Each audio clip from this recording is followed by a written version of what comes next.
So, hello, this is your course instructor Khushwant Patnani. Let us start off the class for the day. Request all of you to bring a smile on the face, a broad smile, and close your eyes.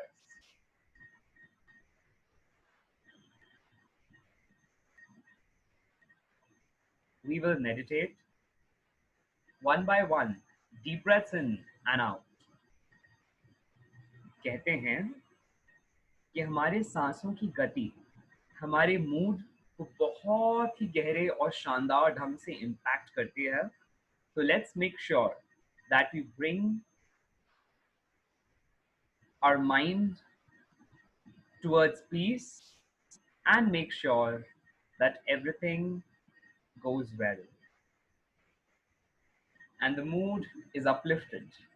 So, request all of you to take a deep breath in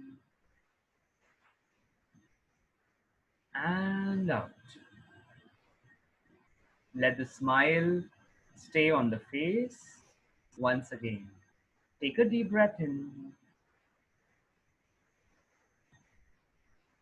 and a deep breath out.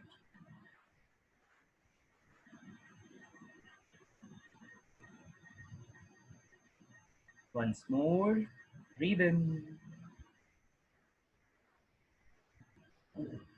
and breathe out.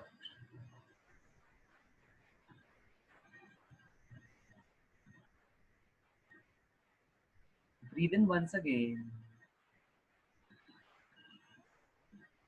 and breathe out.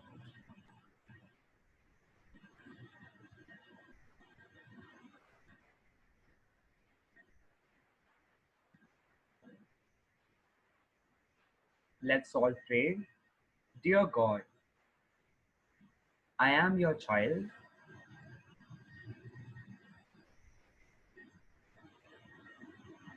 I thank you for this life and all the miracles of life.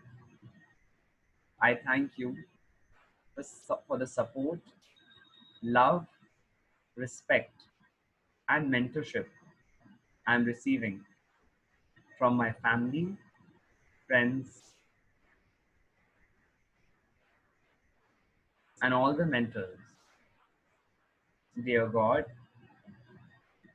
I'm grateful for all your love and kindness. Thank you for your favor on my health, wealth, wisdom, career, finances, and my family. Thank you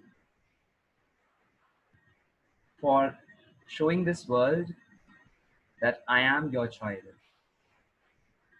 It is your power that operates through me. I thank you in advance that I have cleared JEE Advanced 2020, JEE Advanced 2022, NEET 2022 in flying colors. Thank you for everything, God. Thank you.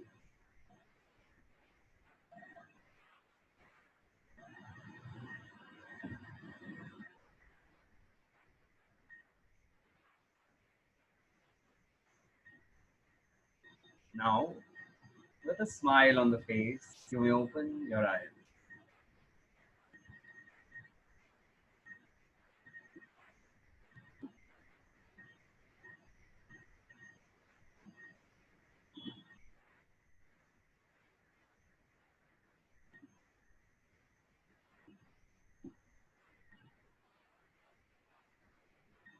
Okay, ठीक है. So, we are done with prayer and meditation. Now let us start off with the solving part. आज की class में हम क्या करने जा रहे हैं? तो आज की क्लास में हम लोग HC वर्मा के सॉल्व एग्जाम्पल्स और ऑब्जेक्टिव क्वेश्चंस कर रहे हैं. ठीक है. So जैसे ये हो जाते हैं, so we can log off with the class. ठीक है. कुछ क्वेश्चंस होंगे सपोज इनमें, तो आप पूछ लो. ठीक है. So let's start off. आप लोग HC वर्मा है सबके पास? Does every one of you have HC Verma? So we are solving this book. This book has the name Concepts of Physics. Concepts of Physics by HC Verma, right? It's a very good book. एक बहुत ही शानदार किताब है and one of the best known books in terms of your conceptual understanding को अगर आपको बहुत शानदार बनाना है, this is one of the best books that will help you. तो जिन जिन के पास है ये किताब प्लीज हैंड रेज कर लीजिए. ठीक है, so Kushal, Tejas and I think Rahul have told that they'll send me their questions. ठीक है, जिन जिन के पास बुक है बच्चा लोग, जिन जिन के पास बुक है वो लोग हैंड अप कर लीजिए so that I know that आपके पास बुक है. HC वर्मा, जिस जिसके पास अभी है वॉल्यूम 1, राइट, वो प्लीज हैंड अप कर लीजिए. Okay, so Kushal has it, Mahidesh has it, Neeraj has it, Ayush, Kartikeya, Rahul, चैतन्य और तेजस के पास शायद नहीं है. कोई बात नहीं, कोई दिक्कत नहीं है. सो मैं यहाँ पे क्वेश्चंस आपके लिए लिखता जाता हूँ, ठीक है, ब्रीफ में अपन करते जाते हैं. So let's start. आप ही लोग करोगे, ठीक है, मैं तो दृष्टा हूँ, मैं देख रहा हूँ, ठीक है. You can bring your hands down class. Thank you. So we are starting with the chapter Introduction to Physics K solving session, right? So this is our practice class.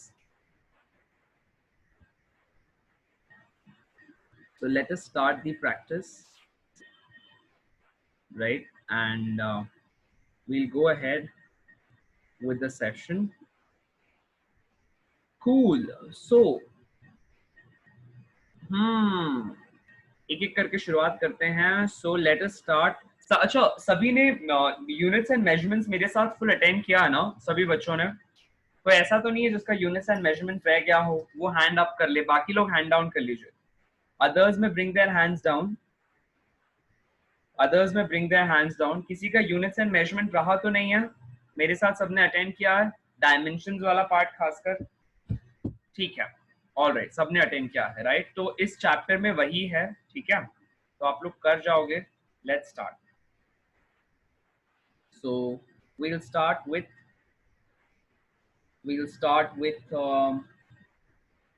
आज शुरुआत करते हैं आखिरी से, वीरज से शुरुआत करते हैं.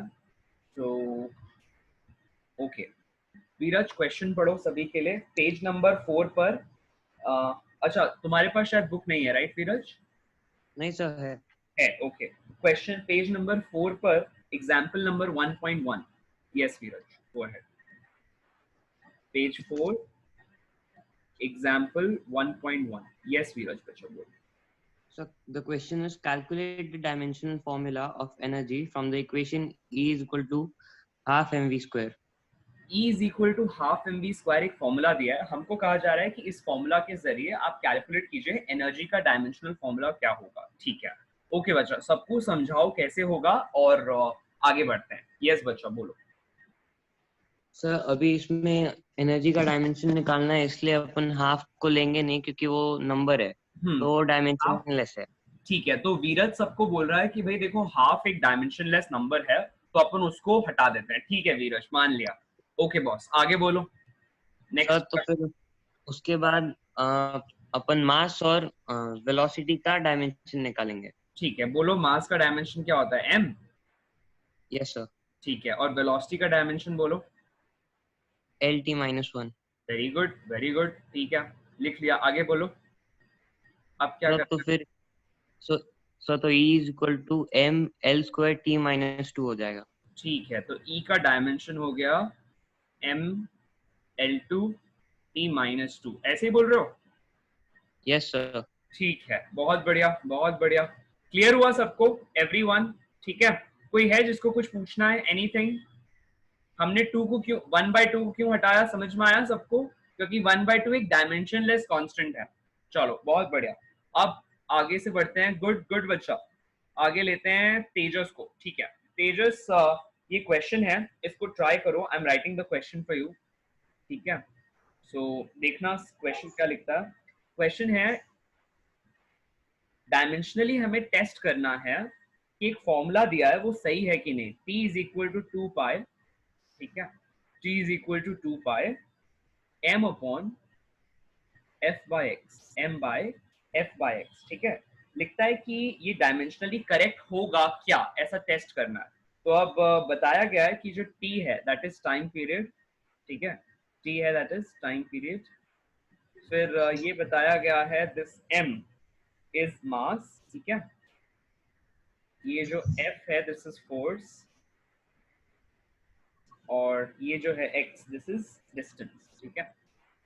हाँ, अब क्या करोगे तेजस, इसको कैसे टेस्ट करोगे? You have to test if formula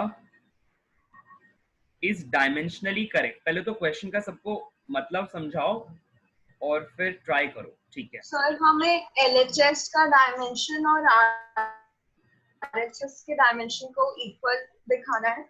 ठीक है, बहुत बढ़िया बहुत बढ़िया। तो नेक्स्ट क्या करोगे बोलो? हम लोग पहले आरएचएस ले लेते हैं क्योंकि एलएचएस का तो सिर्फ टी है डायमेंशन। ठीक है, एलएचएस का टी है, आरएचएस में देखते हैं। और ओके, आरएचएस में 2 पाई को हटा देंगे क्योंकि वो डायमेंशन लेस क्वांटिटी है। Okay, so we have RHS में तो फिर हम dimension of mass whole by dimension of force whole by dimension of x, ठीक है, ये लिखना है और इसके पावर में है 1/2। हाँ या ना? राइट, ऐसा कुछ है, ऐसा बोल रहे हो? ठीक है, बताते जाओ। मास का डायमेंशन m हो जाएगा, ठीक है। फोर्स के लिए क्या करें बताओ? डायमेंशन को क्या लिखें बोलो? m l p -2, हाँ या ना? और x के लिए क्या हो जाएगा डायमेंशन? Length, right. हाँ बोलो बोलो, आगे बोलो। तो हो जाएगा एम एल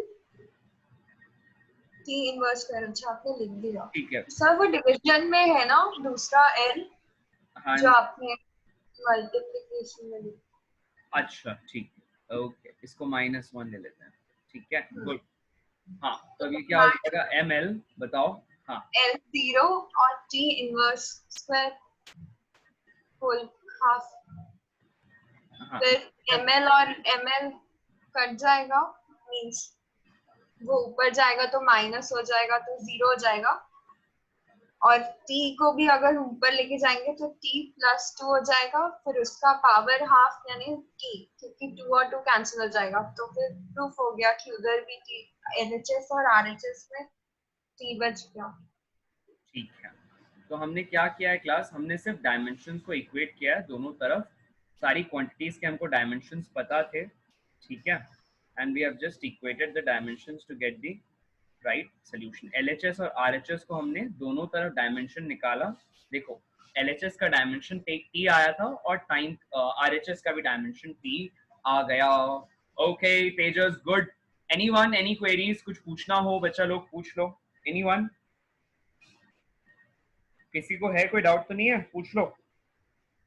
चलो ठीक है, अगर नहीं है तो अपन आ जाते हैं, अब कौन सा सवाल बनाएं? चलो आ जाओ आप वर्कड आउट एग्जांपल्स पे, ठीक है। Let's solve worked out examples now. Good Tejas बच्चा, good good good. Now let's take Rahul, ठीक है राहुल बच्चा, शुरुआत करते हैं। ओके, सो बोलो। अब वर्कड आउट एग्जांपल्स देख रहे हैं अपन एचसी वर्मा के, ठीक है। These are worked out examples, ठीक है, from HC Verma, and we are doing today page number 7, right? Page number 7. Let's start off from example number 1. Yes बच्चा, पढ़ो, क्वेश्चन पढ़ो, सबको समझाओ और सबको सॉल्यूशन बताओ। यस बच्चा बोलो। सर अभी मेरे पास ये नहीं है एचसी वर्मा अभी के लिए। अच्छा ठीक है, कोई बात नहीं, बाहर देख रहा हूँ। ठीक है, कोई बात नहीं, कोई बात नहीं। देखो ऐसा है, देखो ये वाला जो फर्स्ट क्वेश्चन है ना, इसमें आप लोगों ने अभी एक भी चीज पढ़ी नहीं है। मतलब इसमें आपको बोला गया है कुछ खास क्वांटिटीज के बारे में बताने के लिए। जैसे आपको एक क्वांटिटी है जी, जिसका आपको बताना है कि डायमेंशन क्या है, ठीक है। मैं आपको फॉर्मूला देता हूँ जी का, देखो अब सब लोग, ये फॉर्मूला है F is equal to G into m1m2 by R square. ये आप लोग कब पढ़ोगे? जब आप लोग ग्रेविटेशन चैप्टर पढ़ोगे ना, उसमें पढ़ोगे क्या कि अगर दो मासेस हैं, लेट्स से m1 और m2, ठीक है, तो इनके बीच लगने वाला फोर्स, इनके बीच लगने वाला फोर्स, राइट, कैसे दिया जाए अगर इनके बीच का डिस्टेंस है r, इस फोर्स का क्या एक्सप्रेशन होगा, ये पूछा जा रहा है। ठीक है, अब इसको देखकर बताओ राहुल, फॉर्मूला आपको दे दिया गया, अब आपको बताना है कि g का डायमेंशन क्या है। ठीक है, जब जैसी मैंने ये स्क्वायर ब्रैकेट लगा दिया, इसका मतलब मैं g के डायमेंशन की बात कर रहा हूँ। ठीक है, हाँ बच्चा ट्राई करो। यस सर पहले तो हम लोग सारे इस RHS में जो भी जी के साथ है उसको शिफ्ट करेंगे टू LHS। Very good. तो हमारी पहली अप्रोच ये होगा, चलो कि हम लोग क्या करेंगे, अपने जिस टर्म का हमको डायमेंशन निकालना है उसको सब्जेक्ट बना देंगे। देखो हमने क्या किया, जिस टर्म का डायमेंशन निकालना है उसको सब्जेक्ट बना लिया, तो हमारे पास एक्सप्रेशन हो गया F into R square upon m1 m2। ठीक है, अब आगे बोलो यार राहुल, आगे बताओ क्या करें। तो फिर F का डायमेंशन होता है MLT -2, वो लिख देते हैं, और R स्क्वायर का हो जाएगा L स्क्वायर। ठीक है, very good. Upon M1 and M2। ठीक है, वेरी गुड। दोनों का डायमेंशन मास ही होगा या कुछ और होगा? सर अलग अलग हो सकता है ना उसका वो, लेकिन डायमेंशन तो सेम होगा ना M1 और M2 के लिए? हाँ ठीक है, आगे बोलो। तो ये क्या हो जाएगा, m पावर 1 -2, m पावर 1 -2, ये क्या हो जाएगा, और L पावर 3, ठीक है आगे and T power -2। Very good, very good. और बोलो आगे क्या हो जाएगा फिर, m पावर -1, ठीक है, L power 3 and T power -2। Excellent बच्चा, ये है जी की वैल्यू। Excellent excellent. ठीक है, अच्छा अब देखो इसमें जो हमने किया, क्या आपको ऐसा लगता है कि अपन ने जो क्लास में डिस्कस किया था वो चीजें हेल्पफुल है यहाँ पर, हाँ या ना, राइट? Yes sir. तो अब देखो यहीं से ना हमको एक छोटी छोटी चीजें सीखनी है। हमारी पता है सोसाइटी में क्या होता है, हम कोई भी इंसान कुछ भी कहता है ना तो उसको ब्लाइंडली बिलीव कर लेते हैं, लेकिन ब्लाइंडली बिलीव नहीं करना है, पहले खुद ट्राई करना है कि क्या सच में वो चीज उतनी हेल्पफुल या नॉट सो हेल्पफुल है। For example specially when it comes to academics, ठीक है, तो फॉर एग्जाम्पल जैसे अभी हम पढ़ रहे हैं HC वर्मा, राइट, तो कई बच्चे, आपको बहुत सारे आपके दोस्त मिलेंगे, स्कूल में फ्रेंड्स मिलेंगे कि नहीं यार नहीं, HC वर्मा तो बहुत हार्ड है और छोड़ो छोड़ो रहने दो, उसको मत बना, फालतू का दिमाग खराब होगा। लेकिन मैं आपको ये समझा रहा हूं कि ऐसा सोच लेना इज नासमझी। सबसे अच्छा तरीका है ट्राई करो, बन जाए तो बहुत अच्छा, नहीं बने तो और भी अच्छा, क्योंकि अब बनाकर कुछ सीख लोगे। ठीक है, तो वो एटीट्यूड रखना है। ठीक है, गुड बच्चा। नेक्स्ट सवाल इसी में दिया हुआ है, ये था क्वेश्चन नंबर 1 का पार्ट ए। ठीक है, अपन अब आ जाते हैं क्वेश्चन नंबर 1 के पार्ट बी पर। ठीक है, इसमें कहा जा रहा है सरफेस टेंशन का डायमेंशन बताओ। तो अभी हमको सपोज सरफेस टेंशन नहीं पता है, ठीक है, तो मैं आपको एक फॉर्मूला देता हूं कि सरफेस टेंशन होता है force acting per unit length. निकालो तो डायमेंशन बच्चा, कैसे निकलेगा, एस का डायमेंशन बताओ। सब फोर्स का डायमेंशन हो जाएगा MLT -2, ठीक है, और नीचे अपॉन L हो जाएगा। ठीक है, तो LL कट हो जाएगा, LL कट हो जाएगा, तो सरफेस टेंशन का डायमेंशन हो जाएगा M L0 T -2। Very good बच्चा, वेरी गुड। क्लियर है ना सबको, एवरीवन? ठीक है, आगे बढ़ते हैं, फटाफट से आ जाते हैं अगले वाले सवाल पे। इसमें आपको थर्मल कंडक्टिविटी का फॉर्मूला, आपको डायमेंशन बताना है। ठीक है, और फॉर्मूला मैं आपको दे देता हूँ, ये सारी चीजें ना आप लोग पढ़ोगे विद इन कमिंग टाइम। ठीक है, तो फॉर्मूला दिया हुआ है इस तरह से, हीट, ठीक है, heat flowing per unit time, इसको बोलते हैं हीट करंट। ठीक है, आगे पढ़ोगे, कोई भी चीज जो पर यूनिट टाइम होती है अपन उसको करंट कह सकते हैं। So suppose this is heat current, ऐसा दिया हुआ है heat current H is equal to K, just a second,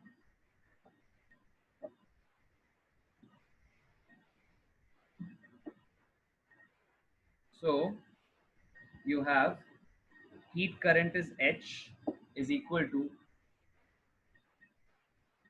delta theta upon L by K A. अब मैं बताता हूँ यहाँ पे क्या क्या चीजें क्या क्या हैं, ठीक है। तो अब ये जो डेल्टा थीटा है ये क्या है, टेम्परेचर है। क्या है ये, टेम्परेचर है, ठीक है। अब ये जो है दिस इज हीट पर यूनिट टाइम, यहाँ जो दिया है दैट इज हीट पर यूनिट टाइम, ठीक है। फिर उसके बाद यहाँ जो ये दिया हुआ है दिस इज लेंथ, ठीक है। ये जो दिया हुआ है के दिस इज कंडक्टिविटी,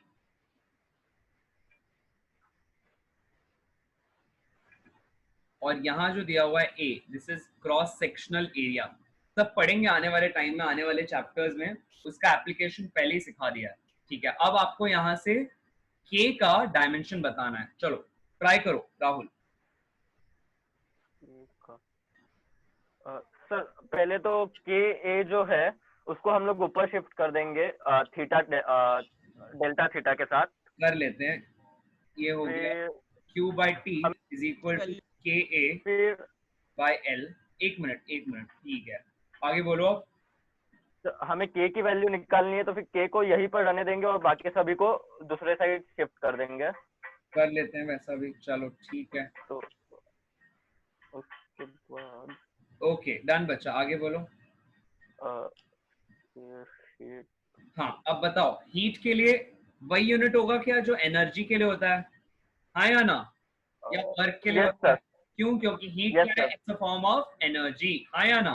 और एनर्जी के लिए अभी अभी अपन ने डायमेंशन निकाला था क्या फर्स्ट पार्ट में? Yes sir, half mv square that is ml square t minus 2, ठीक है। ml2 t minus 2 is the same. तो इससे हमको क्या एक चीज समझ में आ रही है कि आप चाहे एनर्जी के डायमेंशन की बात करो या वर्क के डायमेंशन की बात करो या फिर हीट के डायमेंशन की बात करो, सब कैसे होते हैं राहुल बच्चा, कैसे होते हैं?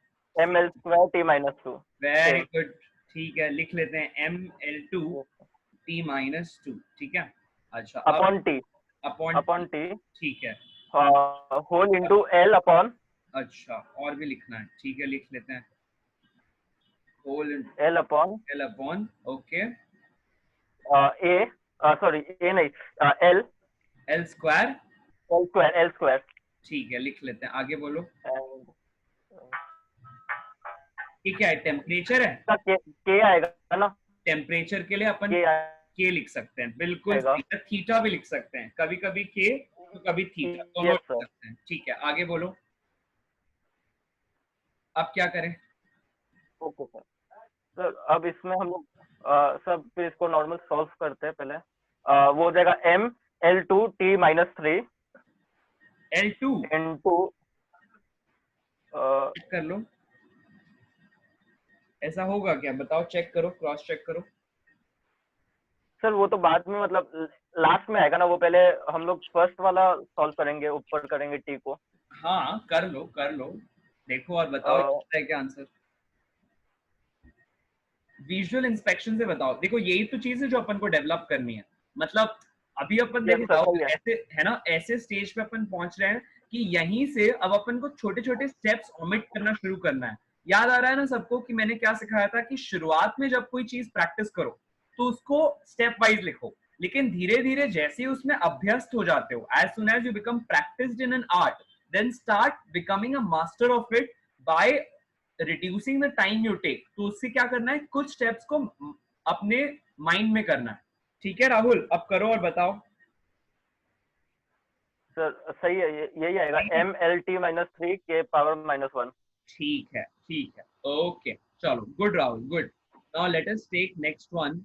हमने वीरज से बात किया, राहुल से बात किया, तेजस से बात किया, महिवेश। किसी को डाउट पूछना है क्या, पहले बता दो, यहाँ तक कोई चीज पूछनी है एनीवन? तो हैंड रेस करके पूछ लो बच्चा लोग। यस बॉस, फटाफट पूछ लो, एनीवन।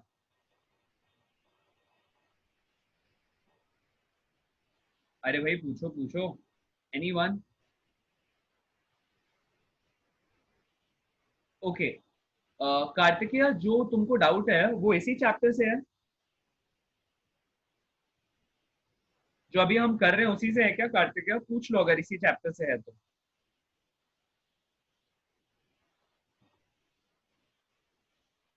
एक मिनट, अच्छा ठीक है, आते हैं, उसमें भी आते हैं, डोंट वरी, ठीक है, ओके।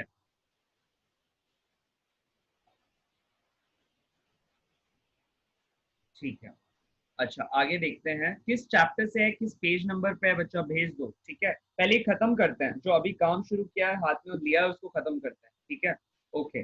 नेक्स्ट वाला बताओ, कौन बताएगा? We'll take from the end only, Mahesh. ठीक है, महेश आपका माइक आज काम कर रहा है, नेटवर्क है, तो ये वाला सॉल्व करो। आपको बताना है कोफिशिएंट ऑफ विस्कोसिटी के लिए। महेश एक चीज का ध्यान रखो, जब आप माइक के पास हो ना तो थोड़ा सा मतलब मेक श्योर कि वो आपके माउथ के बहुत ज्यादा नजदीक नहीं हो, तो वरना क्या होता है जब हम ब्रीथ करते हैं ना, तो अगर माइक बहुत सेंसिटिव है तो हमारी ब्रेथ को भी, उसका भी नॉइज ले लेता है। तो थोड़ा सा दूर रखो, बहुत ज्यादा पास भी मत रखो माइक को, और बोलो। हाँ, यस बच्चा, ट्राई करो, ये वाला सवाल ट्राई करो, बताओ। कोफिशिएंट ऑफ विस्कोसिटी निकालना है। अब ना मैं आपको एक हिंट देता हूँ, ठीक है। हमारे पास एक फोर्स के लिए खास फॉर्मूला होता है, ठीक है। वो फॉर्मूला कुछ इस तरह से, देखो मैं यहाँ लिख रहा हूँ, F इज इक्वल टू 6 पाई, ठीक है, ईटा। ये जो ईटा है ना, इसको बोलते हैं कोफिशिएंट ऑफ विस्कोसिटी। इसके बारे में पढ़ेंगे अपन आने वाले एक चैप्टर में, फ्लूइड मैकेनिक्स नाम है उसका, उसमें अपन पढ़ेंगे इसको। तो कोफिशिएंट ऑफ,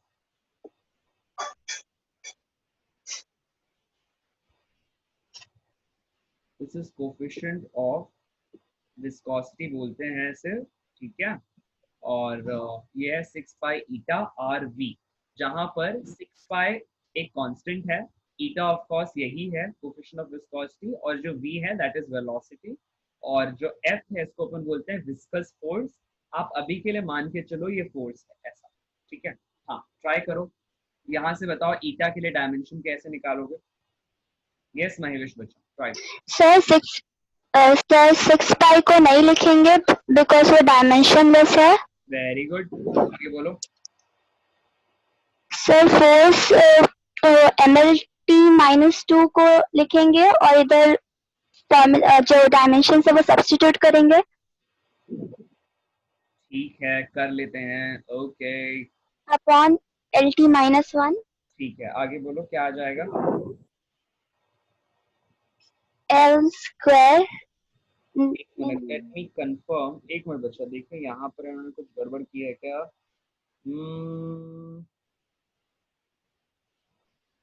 इसको एक बार देखते हैं, रुक जाओ बच्चा।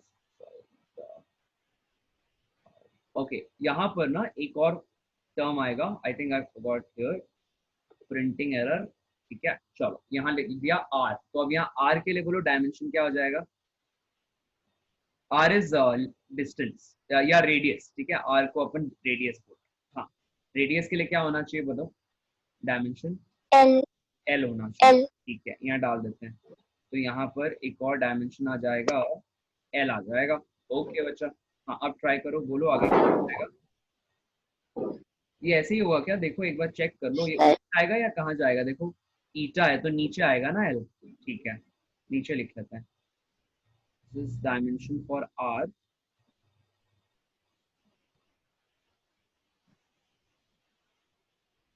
ठीक है, क्या हो जाएगा, M L-1। L-1 T-1। Okay बच्चा, वेरी गुड। अच्छा, नेक्स्ट वाला सवाल भी हल करो, क्वेश्चन नंबर 2 का। Let's take part A. ठीक है, आपको चार्ज के लिए डायमेंशन बोला जा रहा है, बताना, ठीक है। तो अब मैं आपको बता देते हैं, आपको बता देता हूँ कि हम लिखते हैं current is equal to rate of flow of charge, या charge flowing per unit time, ठीक है। अब ट्राई करो, कैसे करोगे। चार्ज के लिए डायमेंशन बताओ, ये क्या है, करंट है, ठीक है, और ये क्या है, टाइम है, ठीक है, करो सर बच्चे। Q equals to AT। Q is equal to I into T, where I is current. तो I के लिए जो डायमेंशन है हम उसको एम्पियर के फॉर्म में रिप्रेजेंट करते हैं, और टाइम के लिए जो डायमेंशन है उसको हम T के फॉर्म में रिप्रेजेंट करते हैं। तो इस तरह से चार्ज का डायमेंशन आ गया AT। वेरी गुड, ठीक है, ओके। एक और क्वेश्चन ट्राई करो, क्वेश्चन नंबर बी, ठीक है, पोटेंशियल। अब इसके लिए क्या करेंगे बताते हैं,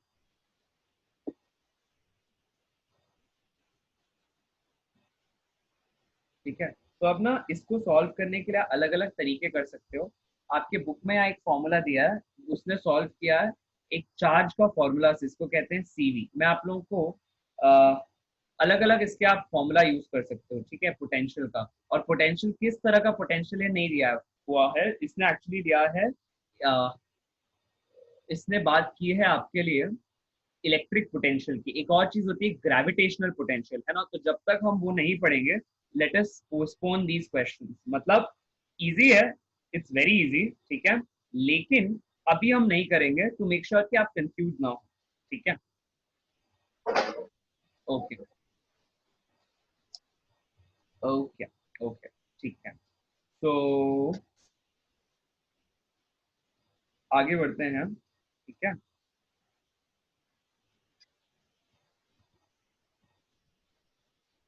ठीक है, आप लोगों को एक रिक्वेस्ट करते हैं कि आप लोगों को कोई भी सवाल हो ना, फॉर एग्जांपल जो आपको डाउट क्लास में पूछने हो, मुझे थोड़ा सा पहले भेज दिया करो, जैसे एक दिन पहले भेज दिया, ठीक है, ताकि अपन क्लास में फिर उनको ले लेते हैं, ठीक है।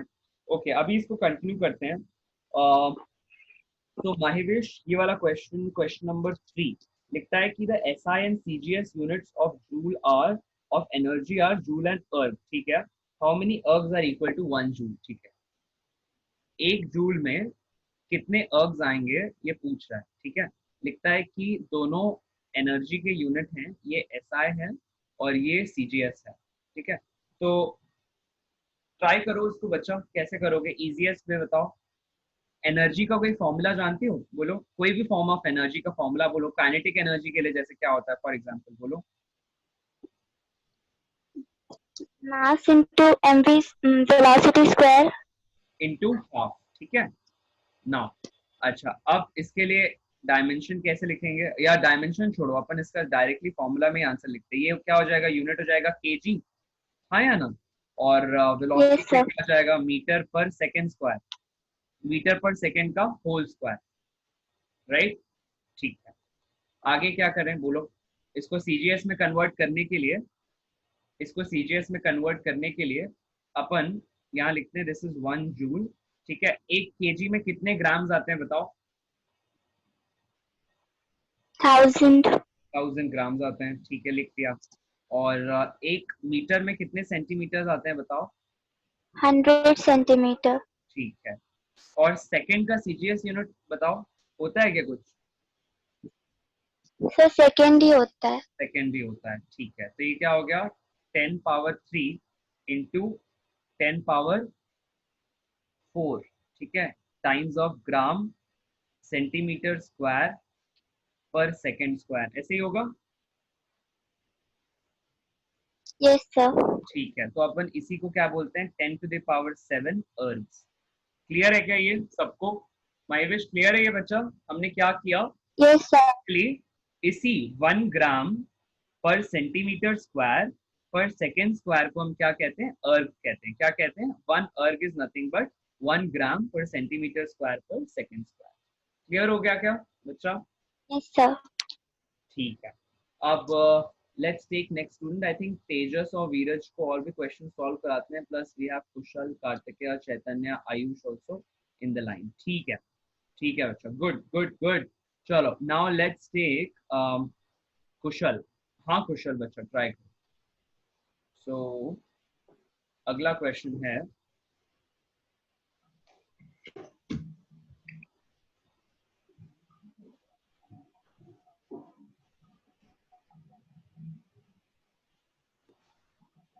let's take Kushal's question. Question with Kushal. Question पढ़ो Kushal.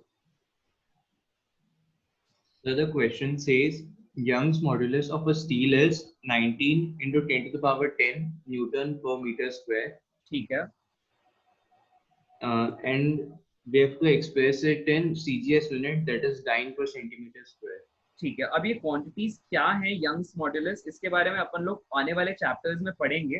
अभी के लिए ऐसा समझो कि यंग्स मॉड्यूलस का मतलब है कि स्टील की स्ट्रेंथ के बारे में ये कुछ जानकारी दे रहा है कि स्टील कितना मजबूत होता है, उसको मेजर करने का एक पैमाना है, ऐसा मान लेते हैं। ठीक है, तो अभी दिया हुआ है 19 into 10 to the power 10, ठीक है, और यूनिट्स दिए हैं इसके लिए न्यूटन पर मीटर स्क्वायर। इसको लिख लेते हैं न्यूटन पर मीटर स्क्वायर। ठीक है, अब कहा जा रहा है कि इसको सीजीएस यूनिट में कन्वर्ट करना है।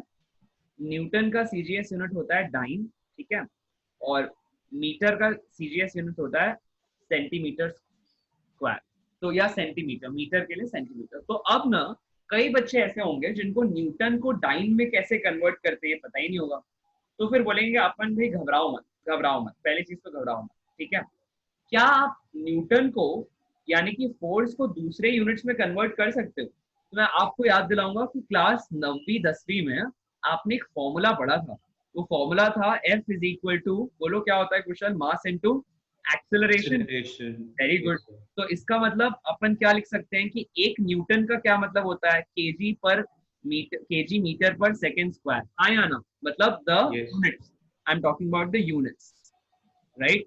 नाउ अब हम ये मान सकते हैं कि एक्चुअली हमें, ध्यान से देखना, ठीक है, एक्चुअली हमें किस तरह का कन्वर्जन करना है। हमें kg, I'll write it in different color, kg metre per second square into metre per metre square को कन्वर्ट करना है gram centimetre per centimetre square, right, whole upon second square. हाँ या ना, मतलब जो भी चीज एसआई में है उसको आप सीजीएस में कर देंगे अपन, लेकिन डिस्ट्रीब्यूट करके, ताकि काम सिंपल हो जाए, राइट। ठीक है, ट्राई करो आगे क्वेश्चन कैसे करोगे इसको। अपन यहाँ पर मैं फिर से लिख रहा हूँ y इज इक्वल टू, पहले अपन y भूल जाते हैं, पहले अपन ये निकालने की कोशिश करते हैं कि एक न्यूटन यानी कि 1 न्यूटन पर मीटर स्क्वायर में कितने डाइन या कितने ग्राम सेंटीमीटर पर स्क्वायर आते हैं, देखते हैं। हाँ, तो 1 न्यूटन में बोलो क्या आया अभी अपन का, 1 kg metre per second square. हाँ या ना कुशल? Yes sir. ठीक है, into metre per metre square लिख दें, ठीक है। तो ये क्या हो जाएगा बोलो, 1 kg पर मीटर पर सेकेंड स्क्वायर, ऐसे ही कुछ होगा क्या? Yes sir. ठीक है, अब इसको अपन ग्राम सेंटीमीटर सब में कन्वर्ट करते हैं। ठीक है, इसको यहीं पर लिखते हैं और ये यहाँ ले जाते हैं, ऐसा कुछ ऐसा हो जाएगा। अब इसको कन्वर्ट करो सीजीएस में। हाँ, सबसे पहले देखो अपन ने क्या किया, एकदम सिंपलेस्ट यूनिट में कन्वर्ट कर लिया ताकि कन्वर्जन करना ही आसान हो जाए बहुत। हाँ या ना? ठीक है, यस सर। अब बताओ क्या होगा, 1 kg में कितने ग्राम हो जाते हैं, 10 पावर 3। ठीक Yes, है, sir. लिख लेते हैं। और यहाँ डिनोमिनेटर बताओ, 1 metre is how many 10 centimetre? to power 2 centimeters. Okay, ठीक है, ठीक है। और कुछ बचा? Second. और कुछ बचा? No, sir. नहीं बचा। No, sir. इसका मतलब ये क्या हो गया, इंटू 10, इसको अपन क्या लिख लेते हैं, इसको लिखते हैं ग्राम पर सेंटीमीटर पर सेकेंड स्क्वायर। हाँ या ना? Yes, sir. ऐसे लिख सकते हैं। इसका क्या मतलब हो गया कि 1 न्यूटन पर मीटर स्क्वायर को जब अपन ने सीजीएस यूनिट में कन्वर्ट किया तो कितना आ रहा है, 10 जो भी ग्राम पर सेंटीमीटर पर सेकेंड स्क्वायर। और इसी को अपन क्या लिख सकते हैं, इसी को अपन वो लिख सकते हैं जो क्वेश्चन कह रहा था। क्वेश्चन किस में कन्वर्ट करने कह रहा था, देखो सब लोग, डाइन पर सेंटीमीटर स्क्वायर में। हाँ या ना? तो इसको मैं क्या लिख सकता हूँ, 10 डाइन पर सेंटीमीटर स्क्वायर। क्लियर है क्या? Yes, sir. आसान है? Yes, sir. ठीक है, चलो बढ़िया। कुशल, नेक्स्ट वाला सवाल सबको समझाओ कैसे होगा। क्वेश्चन पढ़ लो पहले, question number 5। Yes. If velocity, time, and force were chosen as basic quantities, find the dimensions of mass. ठीक है, आपको ये ना, ये जो सवाल है ना, ये आपको पिछले कुछ सालों के नीट या जेई में डायरेक्ट दिख जाएगा, मतलब यहीं से उठा के सीधा दे दिया सवाल, ऐसा लगेगा आपको। ठीक है, तो सवाल, हाँ, तो आप बताओ कैसे सॉल्व करेंगे और क्वेश्चन का मतलब भी समझाओ सबको। हाँ बोलो। क्वेश्चन में बेसिकली ये बोल रहा है कि मास, फोर्स, टाइम और वेलोसिटी पे डिपेंड कर रहा है। ठीक है, फोर्स, वेलोसिटी और टाइम पर डिपेंड कर रहा है, ठीक है। तो फिर मास का तो m ही होता है डायमेंशन। नहीं तो इसका और फिर करना क्या है, अप्रोच समझाओ पहले सब।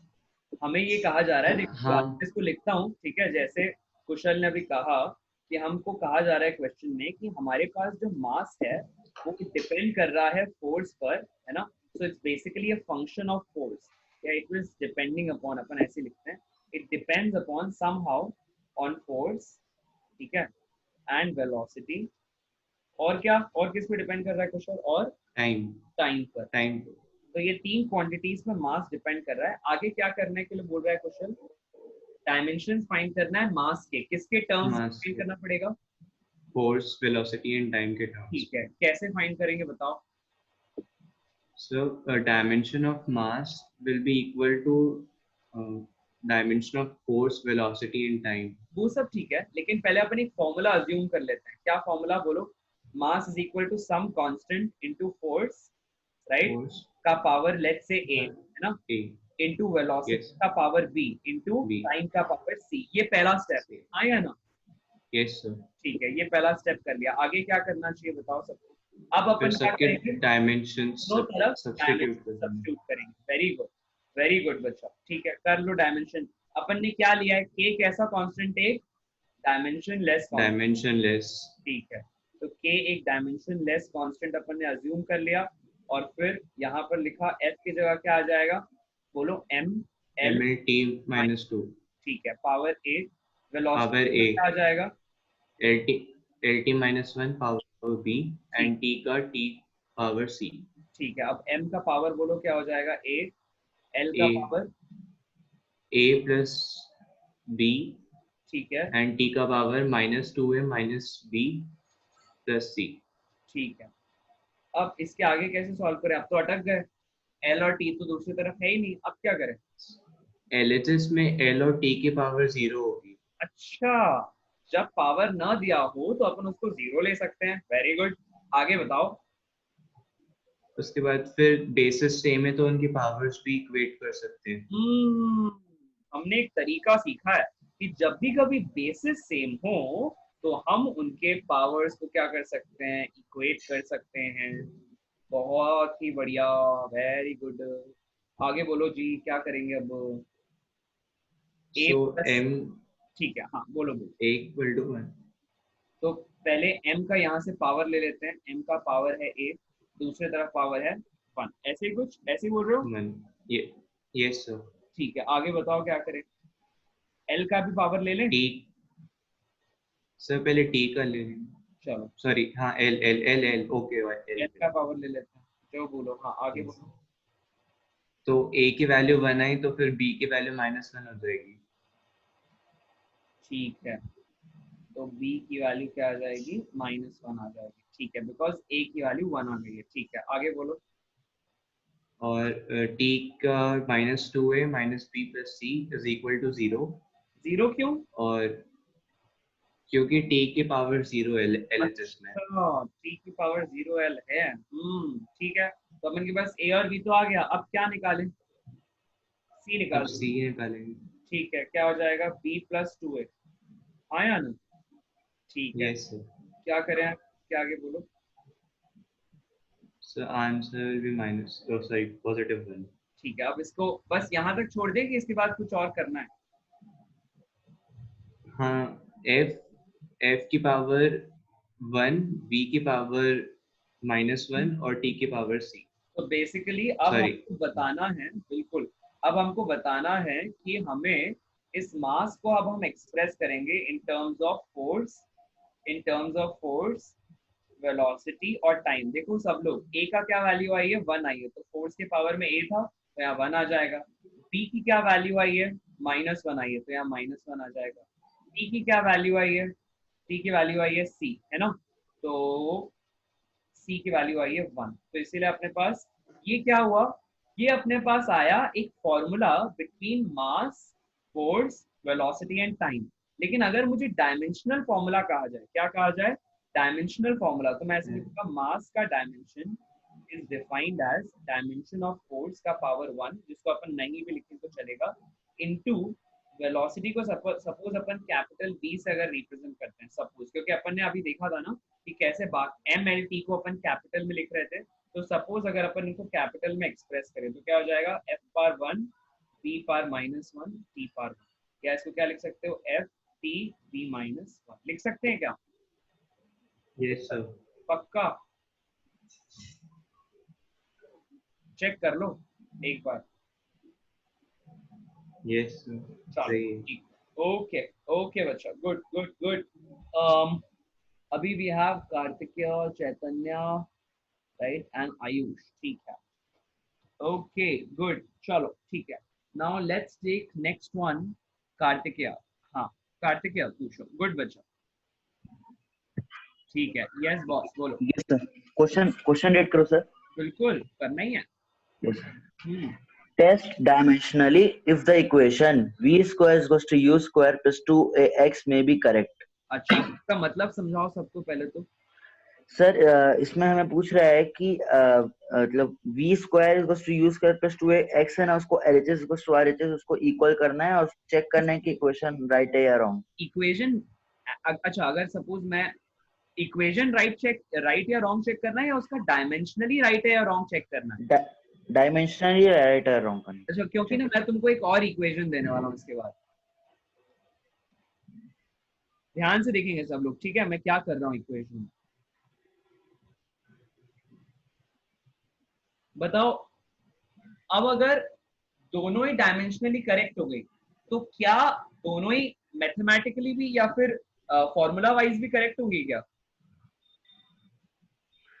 सर डायमेंशनली करेक्ट होगी, पर ये जरूरी नहीं है कि फॉर्मूला वाइज भी करेक्ट हो। हाँ, तो दोनों में फर्क है। तो यहाँ पर इसी बात पे हम सभी लोग नोट लिखेंगे। क्या नोट लिखेंगे? Everybody take down this note with you. Every equation या फिर इसको अपन एक डायग्राम की फॉर्म से समझते हैं इसको सब लोग। ये आप सभी लोगों ने सेट्स अगर देखा है तो सेट का क्या मतलब होता है? एक बड़ी चीज है ना, इसकी एक छोटी कैटेगरी को हम सर्कल्स के फॉर्म में रिप्रेजेंट कर सकते हैं। जैसे फॉर एग्जांपल कोई एक कैटेगरी है डायमेंशनली करेक्ट होना, है ना।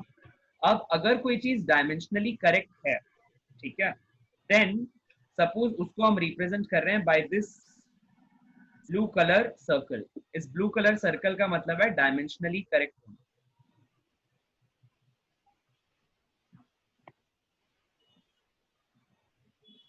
राइट, इसको थोड़ा छोटा बनाते हैं। तो हमारे पास डायमेंशनली करेक्ट अगर कोई क्वांटिटी है, ठीक है, तो क्या हर डायमेंशनली करेक्ट इक्वेशन बताओ तो कार्तिक है वो फॉर्मूला वाइज करेक्ट होगी क्या? यस सर, डायमेंशनली करेक्ट होगी। नहीं, अगर कोई इक्वेशन डायमेंशनली करेक्ट है तो जैसे इसको I write it here, if some equation is dimensionally correct, मतलब दोनों तरफ डायमेंशंस करेक्ट आ रहे हैं, क्या इसका ये मतलब है कि इक्वेशन फॉर्मूला वाइज भी करेक्ट है? No sir. पक्का? श्योर। ठीक है, तो अगर कोई इक्वेशन डायमेंशनली करेक्ट है तो कार्तिकेय हम सबको सिखा रहे हैं कि भाई सर वो फॉर्मूला वाइज भी करेक्ट हो जरूरी नहीं है। तो answer is know if this is a question, right. लेकिन मुझे एक चीज बताना, अगर कोई इक्वेशन फॉर्मूला वाइज करेक्ट है तो क्या ऐसी केस में वो डायमेंशनली करेक्ट होगी? Yes sir. अच्छा, मतलब vice versa is not true, लेकिन one of the vice is true, ऐसा कह रहे हो? One side if we go from one side to the other वो ट्रू होगा, लेकिन द अदर साइड वो अनट्रू होगा, ऐसा? Yes sir. एग्जांपल दो तो। सर यही सामने एग्जांपल, v स्क्वायर को यू स्क्वायर प्लस 2as होता है फॉर्मूला, अगर उसी को हम लोग 3 कर दे तो वो गलत हो जाएगा फिर। और कोई ये तो मैंने दे दिया, और बताओ कुछ, और कोई एग्जांपल देके बताओ। यस सर, जैसे काइनेटिक एनर्जी का होता है हाफ mv स्क्वायर। अच्छा एक मिनट, इसको लिखते हैं, रुको, ठीक है, पहले इसको कंप्लीट कर लेते हैं। सो कार्तिक एक पॉइंट बोल रहा है कि सर जो इक्वेशन डायमेंशनली करेक्ट है, जरूरी नहीं है कि वो फॉर्मूला वाइज भी करेक्ट हो, लेकिन अगर कोई इक्वेशन फॉर्मूला वाइज करेक्ट है तो it will always be dimensionally correct. It will always be dimensionally correct, ठीक है। ओके, तो हमको ये सूत्र मिल रहा है कि यहाँ पर कुछ तो है बात, ठीक है। आगे बताओ यार, आगे बताओ क्या करें। यस सर, सर जैसे हम लोग एग्जांपल ले काइनेटिक एनर्जी का, ठीक है, काइनेटिक एनर्जी, हाँ बोलो। सर उसका होता है हाफ mv²। ठीक है, तो सर इसमें अगर हम लोग डायमेंशनली देखें तो फिर कोई भी नंबर हो उससे फर्क नहीं पड़ता, वो करेक्ट ही होगा। अच्छा मतलब पर अगर मैं k is equal to 3mv² लिख दूं तो दोनों का तो भी डायमेंशन सर, सेम ही होगा, ऐसा बोल रहे हो? यस सर, अच्छा मतलब ये जो कांस्टेंट से ही घोटाला कर सकते हैं, है ना? यस सर, ओके, तो कार्तिकेय सबको ये समझा रहा है कि भाई देखो, ऐसा होता है कि कभी कभी अगर आपका फॉर्मूला इनकरेक्ट हो, है ना, फॉर्मूला इनकरेक्ट हो, ऐसे केस में भी कभी कभी क्या होता है कि डायमेंशन करेक्ट आ जाता है। मतलब देखो ध्यान से क्या लिख रहा हूं, फॉर्मूला अगर फॉर्मूला इनकरेक्ट है, मतलब सही नहीं लिखा है ना, तो पॉसिबल है कि ऐसे केस में भी डायमेंशनली कैसा हो जाए, करेक्ट हो जाए, डायमेंशनली कैसा हो जाए, करेक्ट हो जाए। फॉर्मूला जो भी इक्वेशन लिखी है डायमेंशनली, तो एनी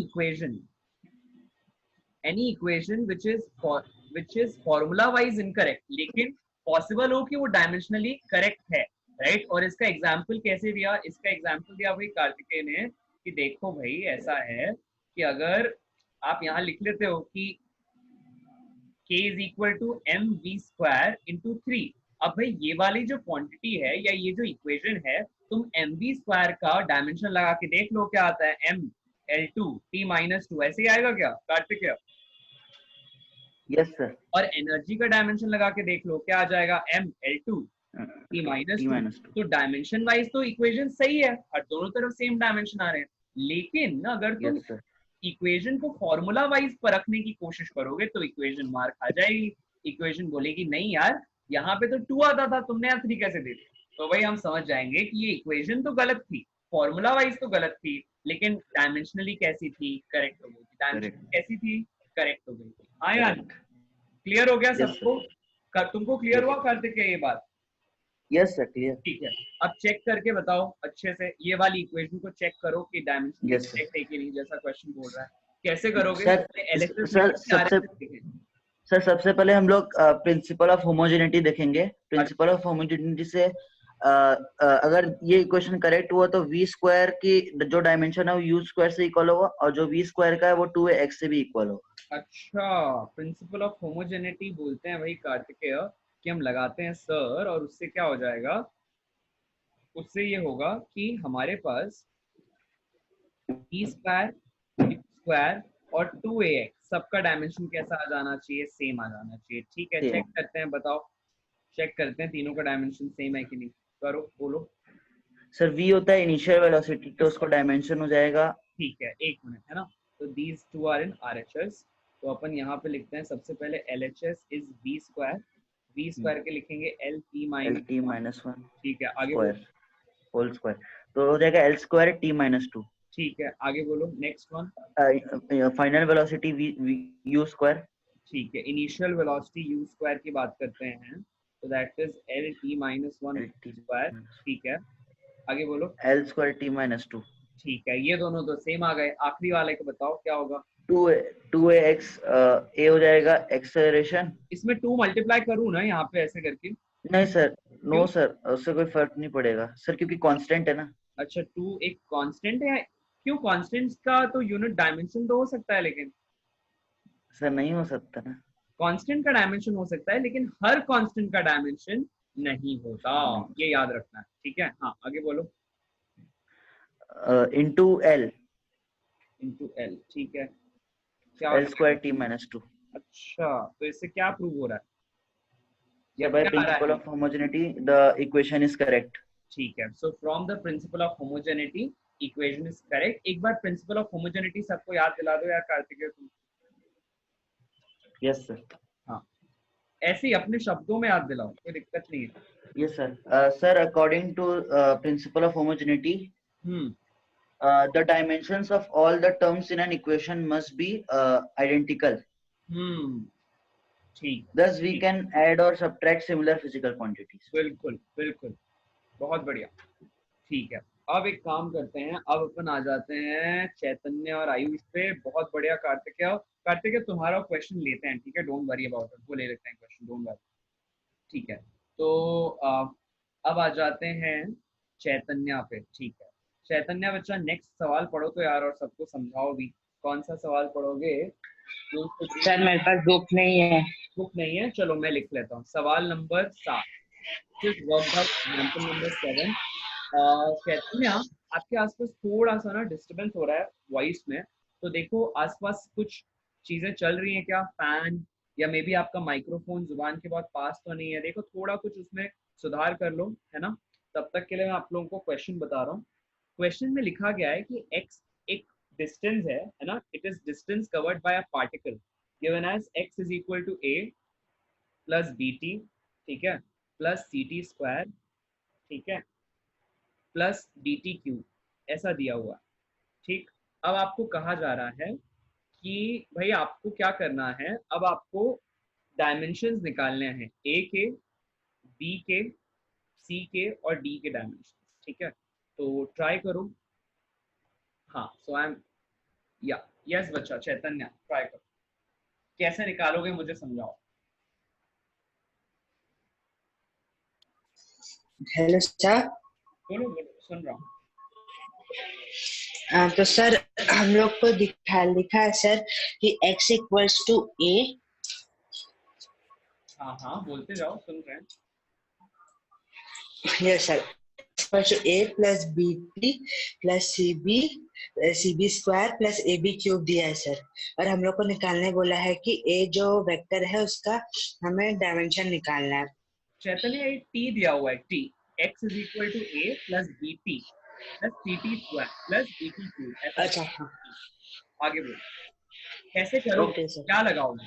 प्रिंसिपल ऑफ होमोजेनिटी लगाओ। Homogeneity sir.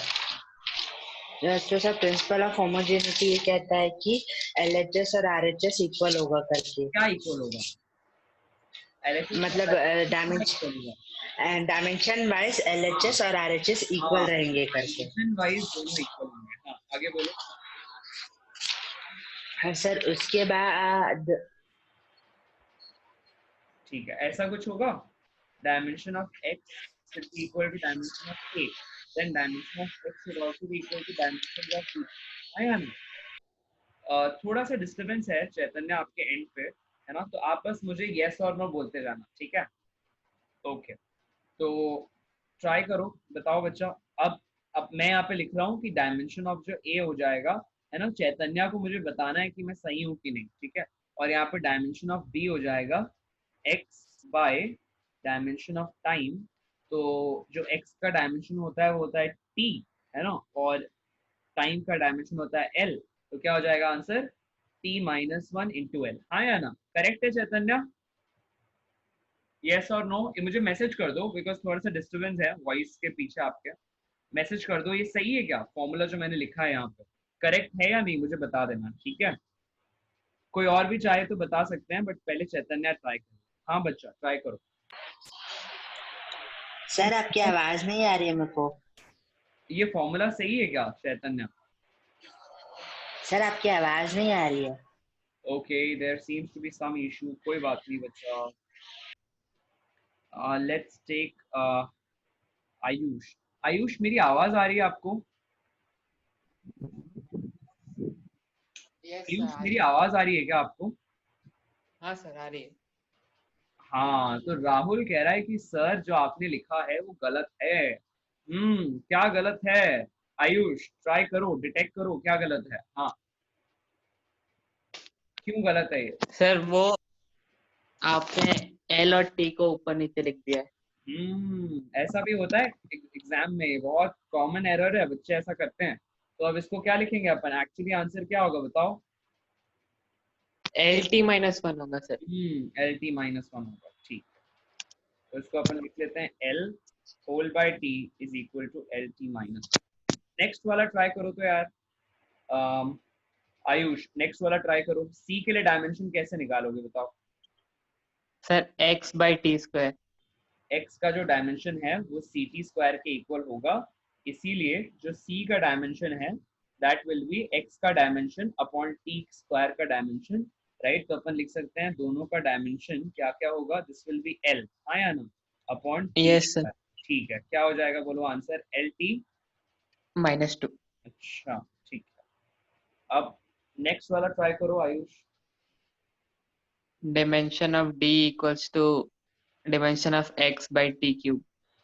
Dimension of d is equal to dimension of x by T cube. ठीक है, क्या आ जाएगा बोलो, एल टी माइनस 3, आया ना? Yes sir. ठीक है, ये क्लियर हो गए क्लास सबको? मुझे यहाँ तक सबसे पहले बताइए सब लोग, ये 7 क्वेश्चन जो अभी हमने सॉल्व किए बहुत सिंपल थे, है ना? सिर्फ प्रैक्टिस थी छोटी सी आप लोगों के लिए, डायमेंशंस अच्छे से समझ पाए हो कि नहीं उसके लिए। तो समझ में आ गया सबको, क्लियर हुआ क्या? कार्तिकेय कह रहा है सर रॉन्ग है, क्रिस्टल क्लियर है। अच्छा ओके, जो पुराना फॉर्मूला था उसके बारे में कहा था कार्तिकेय ने। ओके ठीक है, बाकी सब क्लियर है बच्चा, एवरीवन राइट? ठीक है, अच्छा नेक्स्ट वाला क्वेश्चन ट्राई करो आयुष, क्वेश्चन नंबर 8 क्या लिखता है बताओ, क्वेश्चन पढ़ो पहले सबसे पहले। Yes, If the centripetal force is in the form m to the power a, v to the power b or r to the power c, ठीक है find the values of a, b and c. ठीक है, मतलब हमको कहा जा रहा है कि if centripetal force depends upon mass power A, right, velocity power B and R power C, तो बताओ ए बी और सी कैसे निकलेगा? कैसे करेंगे यार ये क्वेश्चन आयुष, समझाओ तो भाई सबको। सर अपन पहले f का डिमेंशन लिख देंगे, बोलो बोलो। mlt-2। ठीक है, लिख दिया, अब आगे बोलो। सर फिर अपन जो राइट हैंड साइड में जितने भी टर्म्स है उसके डिमेंशनल फॉर्मूला लिख देंगे। ठीक है, लिख तो दिया। मास का हो गया m to the power a, velocity का हो गया lt-1 to the power b, r का हो गया l to the power c।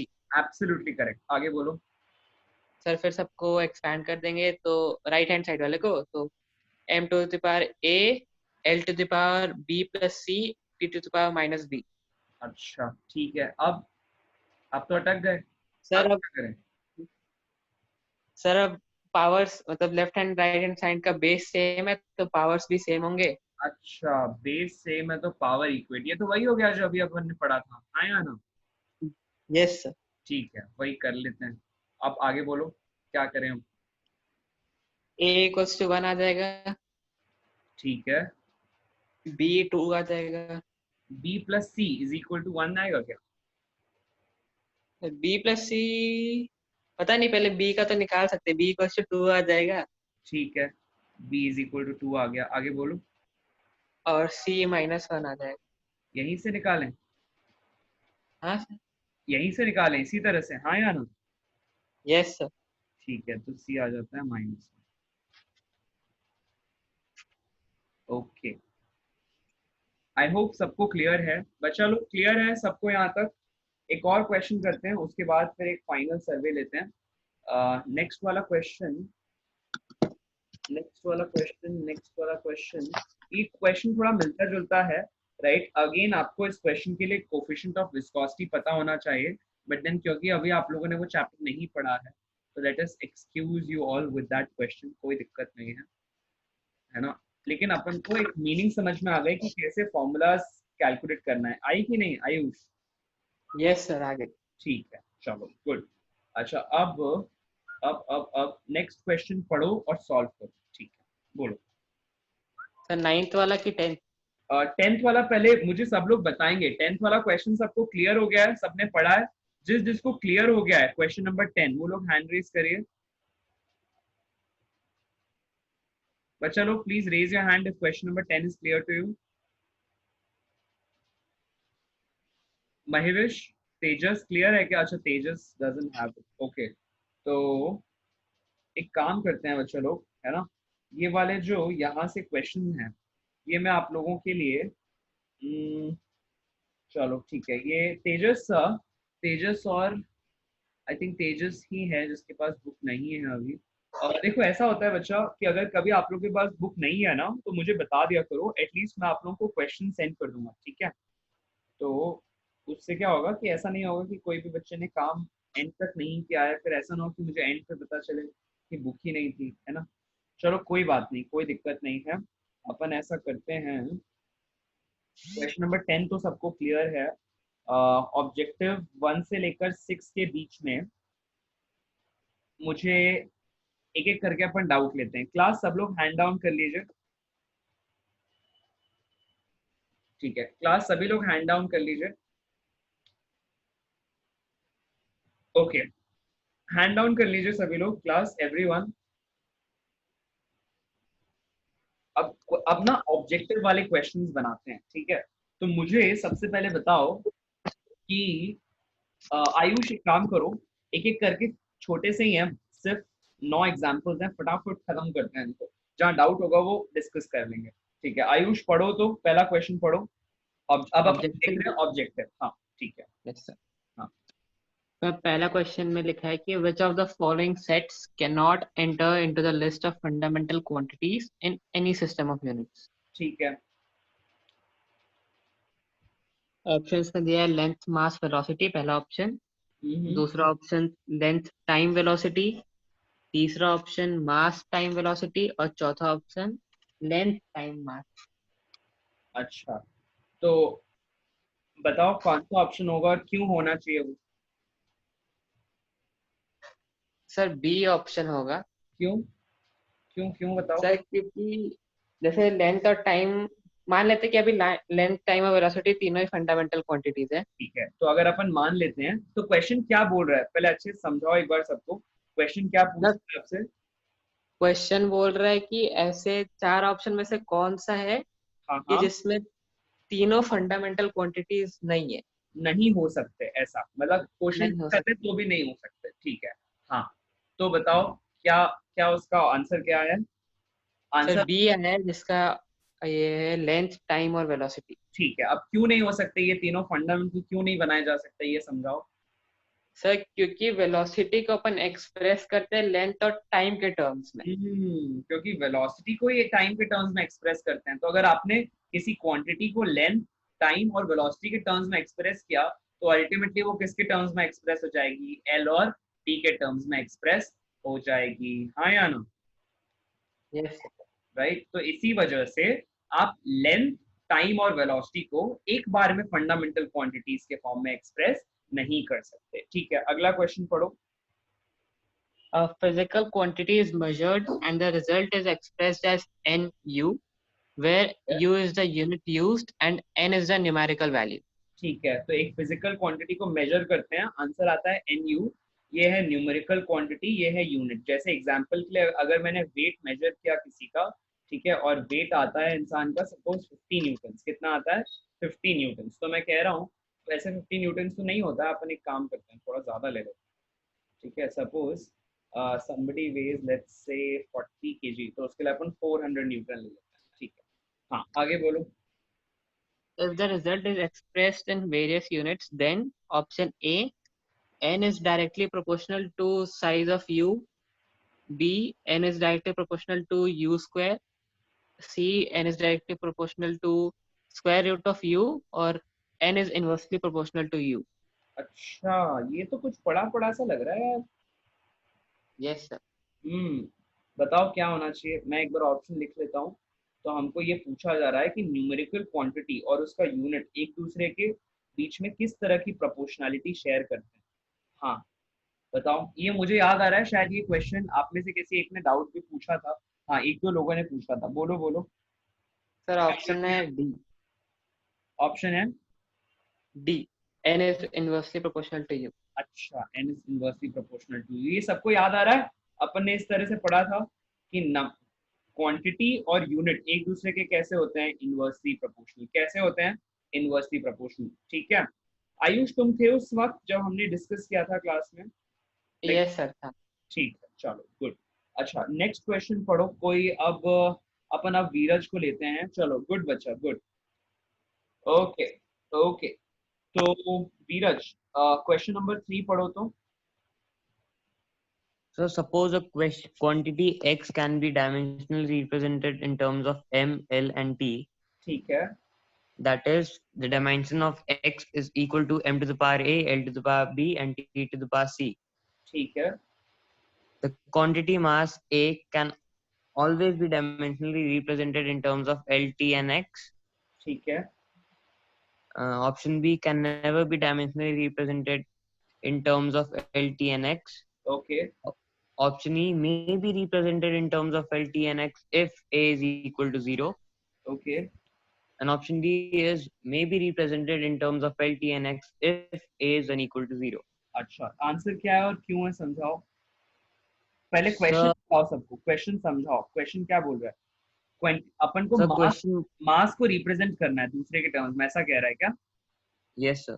ठीक है, इसको अपन लिख लेते हैं। तो mass power a will be equal to x by l power b और नीचे t पावर c।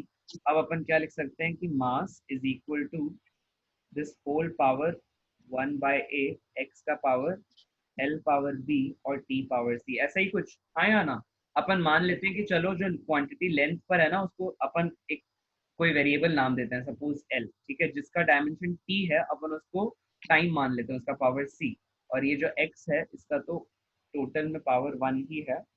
ठीक है, अब ऐसा कुछ हो रहा है क्या फॉर्मूला। हाँ या ना। Yes, sir. मास क्या आ जा रहा है, मास आ जा रहा है x right into L power minus B into T power minus C whole to the power 1 by. ठीक है, अब क्वेश्चन क्या बोलता है समझाओ, और फिर जो ऑप्शन है वो क्यों सही है ये भी समझाओ। हाँ सर, तो क्वेश्चन बोल रहा है कि अपन को मास का डायमेंशन निकालना है। अगर अपने पास x क्वांटिटी अपन को उसका डायमेंशन पता है और l और t के टर्म्स में। ठीक है, तो क्वेश्चन में फोर्थ ऑप्शन सही है या थर्ड सही है। सर, फोर्थ सही है। क्यों सही है बताओ, समझाओ सबको। सर, क्योंकि अगर a की वैल्यू 0 हो जाती है तो 1/0 का वैल्यू नॉट डिफाइंड हो जाता है। तो जब सब पावर ट्रांसफर होती है तो फिर उसमें आंसर नहीं आएगा।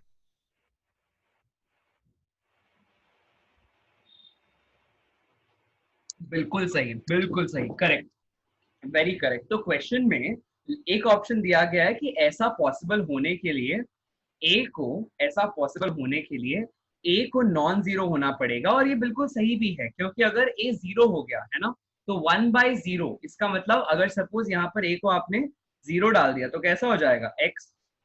इसको अपन ऐसे देखें कि अगर आपने यहाँ पे a को 0 डाल दिया तो ये क्या हो जाएगा x into L power minus B into T power minus C और होल पावर 1/0 राइट, और 1/0 के कारण इस चीज के पावर में क्या चढ़ जाएगा, इंफिनिटी चढ़ जाएगा right, which is again not defined right. तो फिर इसीलिए हम लोग को अगर मास को x लेंथ और टाइम के टर्म्स में एक्सप्रेस करना है तो बहुत जरूरी है कि a जो है वो 0 ना हो, इसीलिए ऑप्शन कौन सा हो जाएगा, option number D will be correct, option number D will be correct. ठीक है, बिल्कुल सही बच्चा, आगे बताओ। So fourth question. Next question.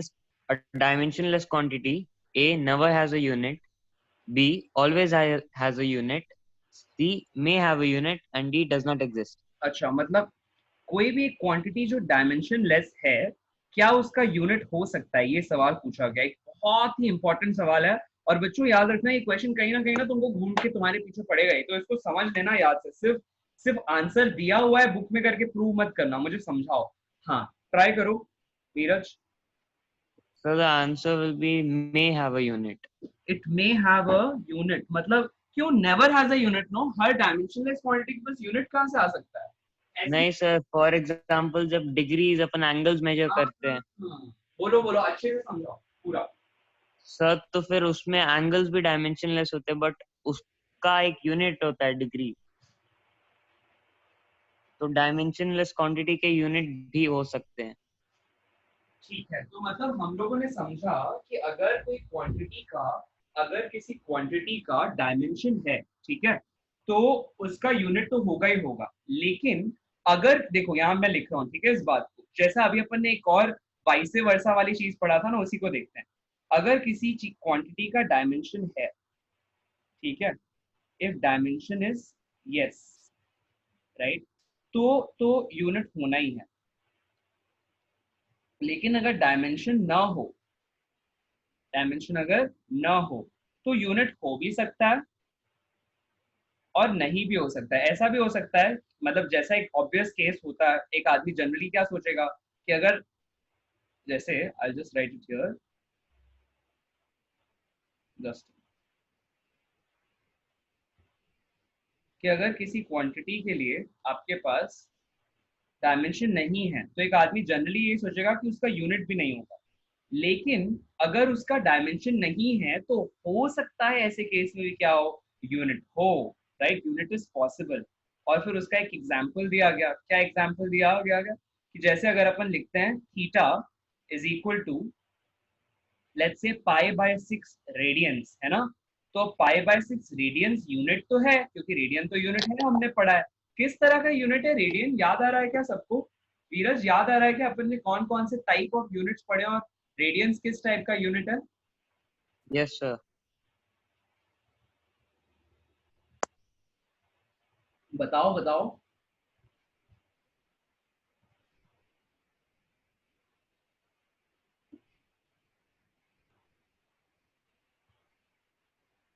Supplementary unit है क्या?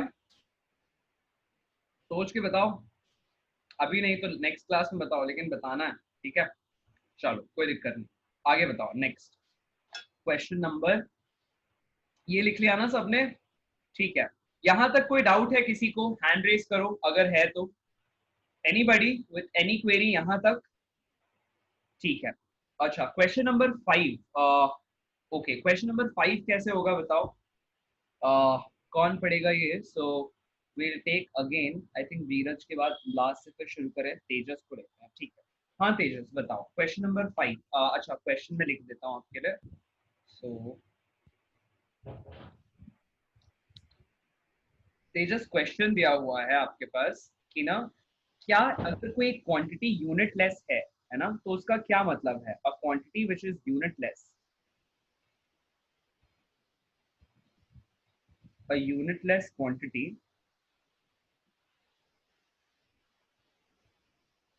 अ यूनिटलेस क्वांटिटी, है ना, तो इसका क्या रेपरकशन होता है? अगर कोई क्वांटिटी यूनिटलेस होती है तो क्या हमेशा इसका डायमेंशन नहीं होगा, या हो सकता है कि किसी यूनिटलेस क्वांटिटी का भी डायमेंशन हो? तो इसका डायमेंशन ऑलवेज देयर, राइट, और इसका डायमेंशन मे बी देयर, मतलब हो सकता है हो भी, या हो सकता है ना भी हो, या it is always dimensionless. Try करो तो। या होती ही नहीं कोई यूनिटलेस क्वांटिटी, डजंट एग्जिस्ट, ऐसा भी हो सकता है। थर्ड ऑप्शन क्या है? थर्ड ऑप्शन है कि हर यूनिटलेस क्वांटिटी डायमेंशनलेस होती है। ट्राई करो, सोच के बताओ, एक एक ऑप्शन, केस वाइज केस लेके ट्राई करो। Yes,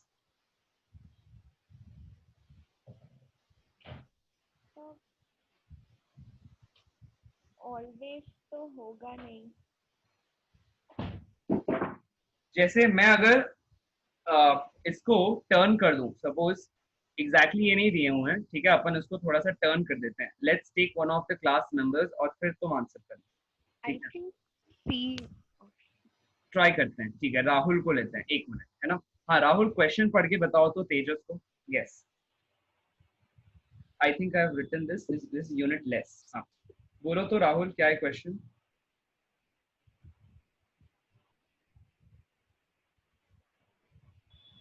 yes Rahul.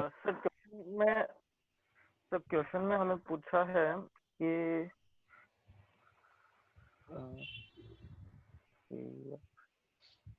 लिखता है अ यूनिटलेस क्वांटिटी, है ना, हाँ, a unitless quantity never has a non-zero dimension। Yes इसका क्या मतलब होता है? सर, नेवर और नॉन एक दूसरे को कैंसिल कर रहे हैं कि नहीं? अगर मैंने किसी जगह यस नेवर सर, भी लिख दिया और नॉन भी लिख दिया, ये दोनों एक दूसरे को कैंसिल कर रहे हैं। तो इसके कहने का क्या मतलब है? Never has a non zero dimension, मतलब द क्वांटिटी कैसी हो गई? डायमेंशनलेस। क्वांटिटी कैसी हो गई राहुल? डायमेंशनलेस। ठीक है, तो एक ऑप्शन दिया हुआ है कि क्वांटिटी डायमेंशनलेस है, ये पहली बात है। अगला क्या लिखता है, पढ़ो। Always has a, always has a, no, अच्छा राहुल के पास शायद नहीं है। Okay, let us take, let us take sir Tejas. मिल गया मेरे पास, सर है मेरे पास, अभी फोटो भेजा है कार्तिक। अच्छा ठीक है, आगे पढ़ो। हाँ क्वेश्चन पढ़ो। A unitless quantity first never has a non-zero dimension ठीक है, always has a non-zero dimension. always has a Non-zero dimension. Non zero dimension, इसका मतलब भी मुझे बता में दो। हाँ बोलो। मतलब हमेशा उसका जो डायमेंशन विदाउट जीरो रहेगा, उसका डायमेंशन हमेशा, मतलब जीरो नहीं होगा। एग्जिस्ट करेगा, है ना, always has some dimension, right. तो इसको मैं ऐसा भी लिखता हूँ, always has some dimension. Yes sir. ठीक है, हाँ आगे। फिर may have a non-zero dimension. May have a non-zero dimension, मतलब it may be dimensionless, may be not, like it may have a dimension, it may not have a dimension, correct? Yes sir. May have a dimension, और may also be last वाला है, ठीक है आगे पढ़ो। Last वाला है does not exist. ठीक है, does not exist। सर तो इसमें मेरे ख्याल से ऑप्शन ए होना चाहिए। एक मिनट, ठीक है, तुम्हारा जवाब है ऑप्शन नंबर ए। तेजस से भी पूछते हैं। हाँ तेजस, ट्राई करो, पहले अच्छे से क्वेश्चन बताओ, समझी कि नहीं। कि क्वेश्चन लिखता है कि हाँ, कि क्वेश्चन लिखता है कि मेरे पास एक यूनिटलेस क्वांटिटी है। पहला ऑप्शन दे रहा है कि it never has a non zero dimension, मतलब वो हमेशा ही डायमेंशन लेस है, ऐसा कह दिया आया ना, मतलब it always has a zero dimension. ये एक ऑप्शन है। दूसरा ऑप्शन लिखता है कि it always has some dimension. तीसरा ऑप्शन लिखता है कि मे हैव अ डायमेंशन और it may also be dimensionless. और फोर्थ ऑप्शन लिखता है कि यूनिटलेस क्वांटिटी एग्जिस्ट ही नहीं करती। ठीक है, आई थिंक फर्स्ट वाला, ओके बिल्कुल सही। क्या कि अगर किसी कोई क्वांटिटी यूनिटलेस है तो हमेशा ही वो कैसे होगी, डायमेंशनलेस भी होगी, राइट। ठीक है, एग्जांपल दो तो तेजस, किसी यूनिटलेस क्वांटिटी का एग्जांपल दो जिसमें यूनिट लगता ही ना हो। लाइक 3/4। ठीक है, बहुत बढ़िया, 3/4, कोई भी एक अपन ने नंबर ले लिया। और कोई कोई क्वांटिटी है क्या? 3/4 तो एक नंबर हो गया, कोई एक क्वांटिटी है जिसको थीटा ले सकते हैं क्या? नहीं सर, उसमें यूनिट है। फिर हम वो ले लेते हैं e to the power x। e to the power x, e to the power x में जो x है इसका कोई यूनिट नहीं होता। बिल्कुल सही, दिस क्वांटिटी इज यूनिटलेस। इसी वजह से ये भी कैसे होती है, जो x होता है कैसा होता है, डायमेंशनलेस। बिल्कुल सही, बिल्कुल सही। और कुछ आ रहा है दिमाग में? हाँ राहुल कुछ बोल रहे थे, बोलो, कुछ आ रहा है दिमाग में? कोई क्वांटिटी आ रही है जिसका कोई यूनिट नहीं होता? सोचो सोचो।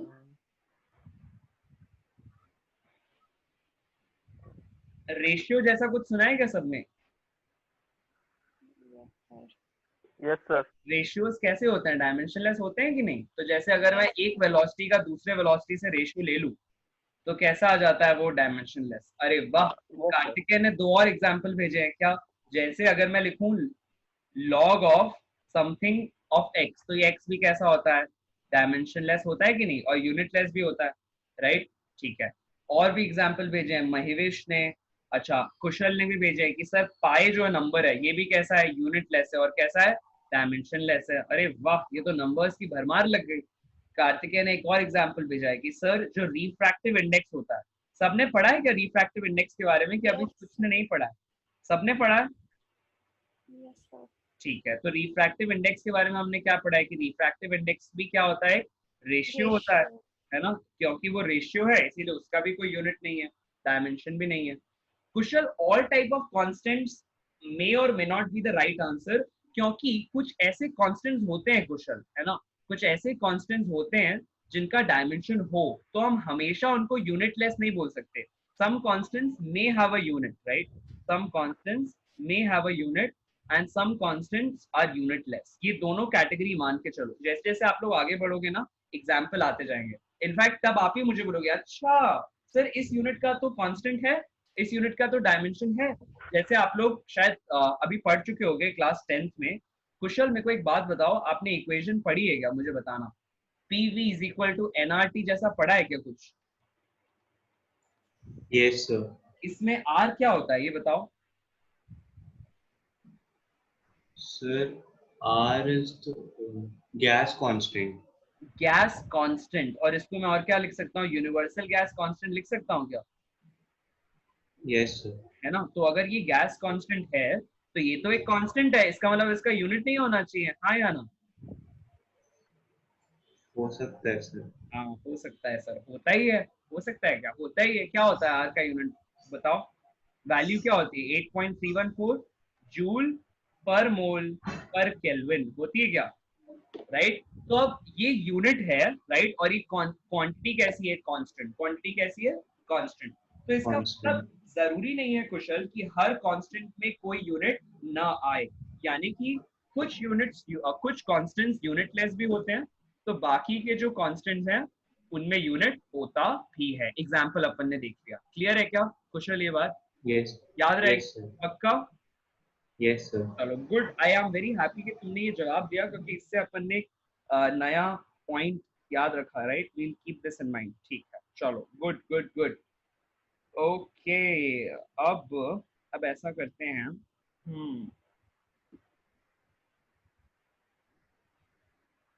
अब जो नेक्स्ट जो क्वेश्चन नंबर 6 है ना, वो इंटीग्रेशन से जुड़ा हुआ है। तो क्योंकि अभी हमने इंटीग्रेशन क्लास में नहीं देखा है, तो इसको कंसिडर करना is not the right option. तो हम एक काम करते हैं, नेक्स्ट ऑब्जेक्टिव 2 देखते हैं।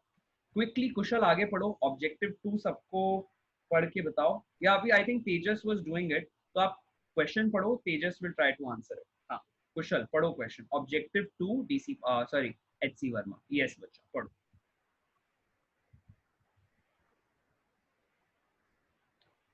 आई think Kushal is muted, try करते हैं, राइट? हाँ हाँ कुशल यार पढ़ो। The question says the dimensions ml minus 1 t minus 2 may correspond to option A work done by a force, option B linear momentum। अच्छा, लीनियर मोमेंटम, ये आप लोगों ने अभी नहीं पढ़ा होगा ना मोमेंटम वगैरह, तो अपन इसको भी छोड़ते हैं। Linear momentum, pressure and energy per unit volume. Energy per unit volume, ठीक है। इसमें से अभी ऑल्दो आपने सब नहीं पढ़ा है, लेकिन कुछ कुछ तो पढ़ा ही है। तो तेजस जल्दी से ट्राई करते जाओ, मेरे साथ साथ मुझे बताते जाओ वर्क का क्या यूनिट होता है। ML_T-1 ML2 T-2 T-2 हाँ ठीक है, ML2 T-2 ठीक है। अच्छा वीरज बोल रहा है सर हमने तो मोमेंटम के बारे में पढ़ा है। प्रेशर का होता है। मोमेंटम के लिए बताओ क्या होता है, डायमेंशन बोलो। मोमेंटम के लिए पहले फॉर्मूला बोलो, P is equal to m, हाँ या ना? Momentum is mass into velocity, ठीक है। चलो अब मुझे बताओ डायमेंशन क्या होगा मोमेंटम के लिए, बोलो। M L T-1। Very good. Pressure का मतलब होता है फोर्स पर यूनिट एरिया, ठीक है। तो हाँ ML-1 T-2, अरे ये तो मैच कर गया। तो ये किसका डायमेंशन हो गया तेजस? प्रेशर का। एनर्जी पर यूनिट वॉल्यूम का वैसे डायमेंशन निकालो, कैसे निकालोगी? ML2 T-2 whole bye L। बिल्कुल सही। आप आगे बोलो क्या हो जाएगा? ML-1 T-2। अरे ये तो फिर से वही आ गया। तो एक से ज्यादा ऑप्शन करेक्ट हो सकते हैं क्या? बिल्कुल हो सकते हैं। ऐसे ही सवाल आते हैं जेई में आपके। तो जब आप लोग जेई का पेपर दे रहे होगे, you also have questions which are multiple correct, right? तो इस केस में there are multiple options correct, right? तो you have option both B as sorry C as well as D. Clear है तेजस ये वाला? बट सर बोलो बोलो। जैसे अभी हमारा सी पे आंसर आ गया कि सी इक्वल है, तो हम तो आगे सॉल्व करते ही नहीं है, वरना फिर टाइम चला जाता है। तो सारे सॉल्व करें। इट डिपेंड्स तेजस की क्वेश्चन क्या पूछ रहा है। तो फॉर एग्जांपल अगर मैंने आपको यहाँ कहा होता ओनली वन करेक्ट, ठीक है, तो ऐसे केस में जैसे ही करेक्ट ऑप्शन आ गया तो आगे सॉल्व करना रोक दो। लेकिन अगर यहाँ लिखा हुआ है मल्टीपल करेक्ट, तब रुक नहीं सकते, ठीक है। तो अब इस वाले क्वेश्चन के लिए आप मान के चलो कि we have multiple correct. Objective 2 है ना, objective part 2 in HC Verma is a multiple correct choice, मतलब उसमें एक से ज्यादा करेक्ट हो सकते हैं, इसीलिए तो वो ऑब्जेक्टिव 2 है, क्योंकि वहां पर आपको थोड़ी ज्यादा मेहनत करनी है। क्लियर हो रहा है? Yes sir. ठीक है, चलो नेक्स्ट क्वेश्चन बताओ यार, ट्राई करो। वही कॉम्बिनेशन रखते हैं, आप में से कोई एक पढ़ो, ठीक है, and Tejas will answer because she doesn't have the book now. तो महिवेश को लेते हैं इस बार। महिवेश यार क्वेश्चन पढ़ो तेजस के लिए। यस आई थिंक ये वही क्वेश्चन है जो हमने पढ़ा है, बट यस तेजस एक एक क्वेश्चन पढ़ना एक एक लाइन बोलना और Tejas will say whether it is right और रॉन्ग. हाँ Mahevish, go ahead.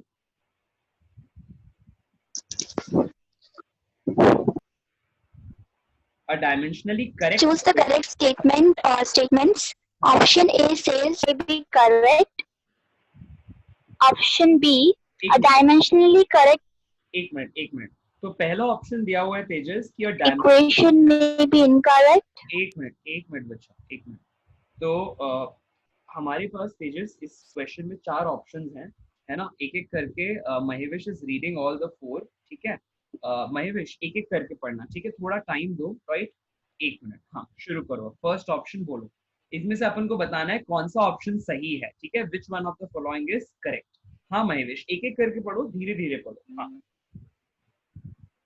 A dimensionally correct equation. Dimensionally correct equation may be correct. ठीक है, 1 मिनट. ठीक है, अब रुको. तो अब अगर कोई इक्वेशन डायमेंशनली करेक्ट है, then it may be correct. मतलब जरूरी नहीं है वो करेक्ट हो, लेकिन इट मे बी करेक्ट, ऐसा दिया हुआ. ट्रू. ठीक है, ये तेजस कहती है ट्रू है. आगे नेक्स्ट ऑप्शन पढ़ो Mahevish. हाँ यस बच्चा. A dimensionally correct equation may be incorrect.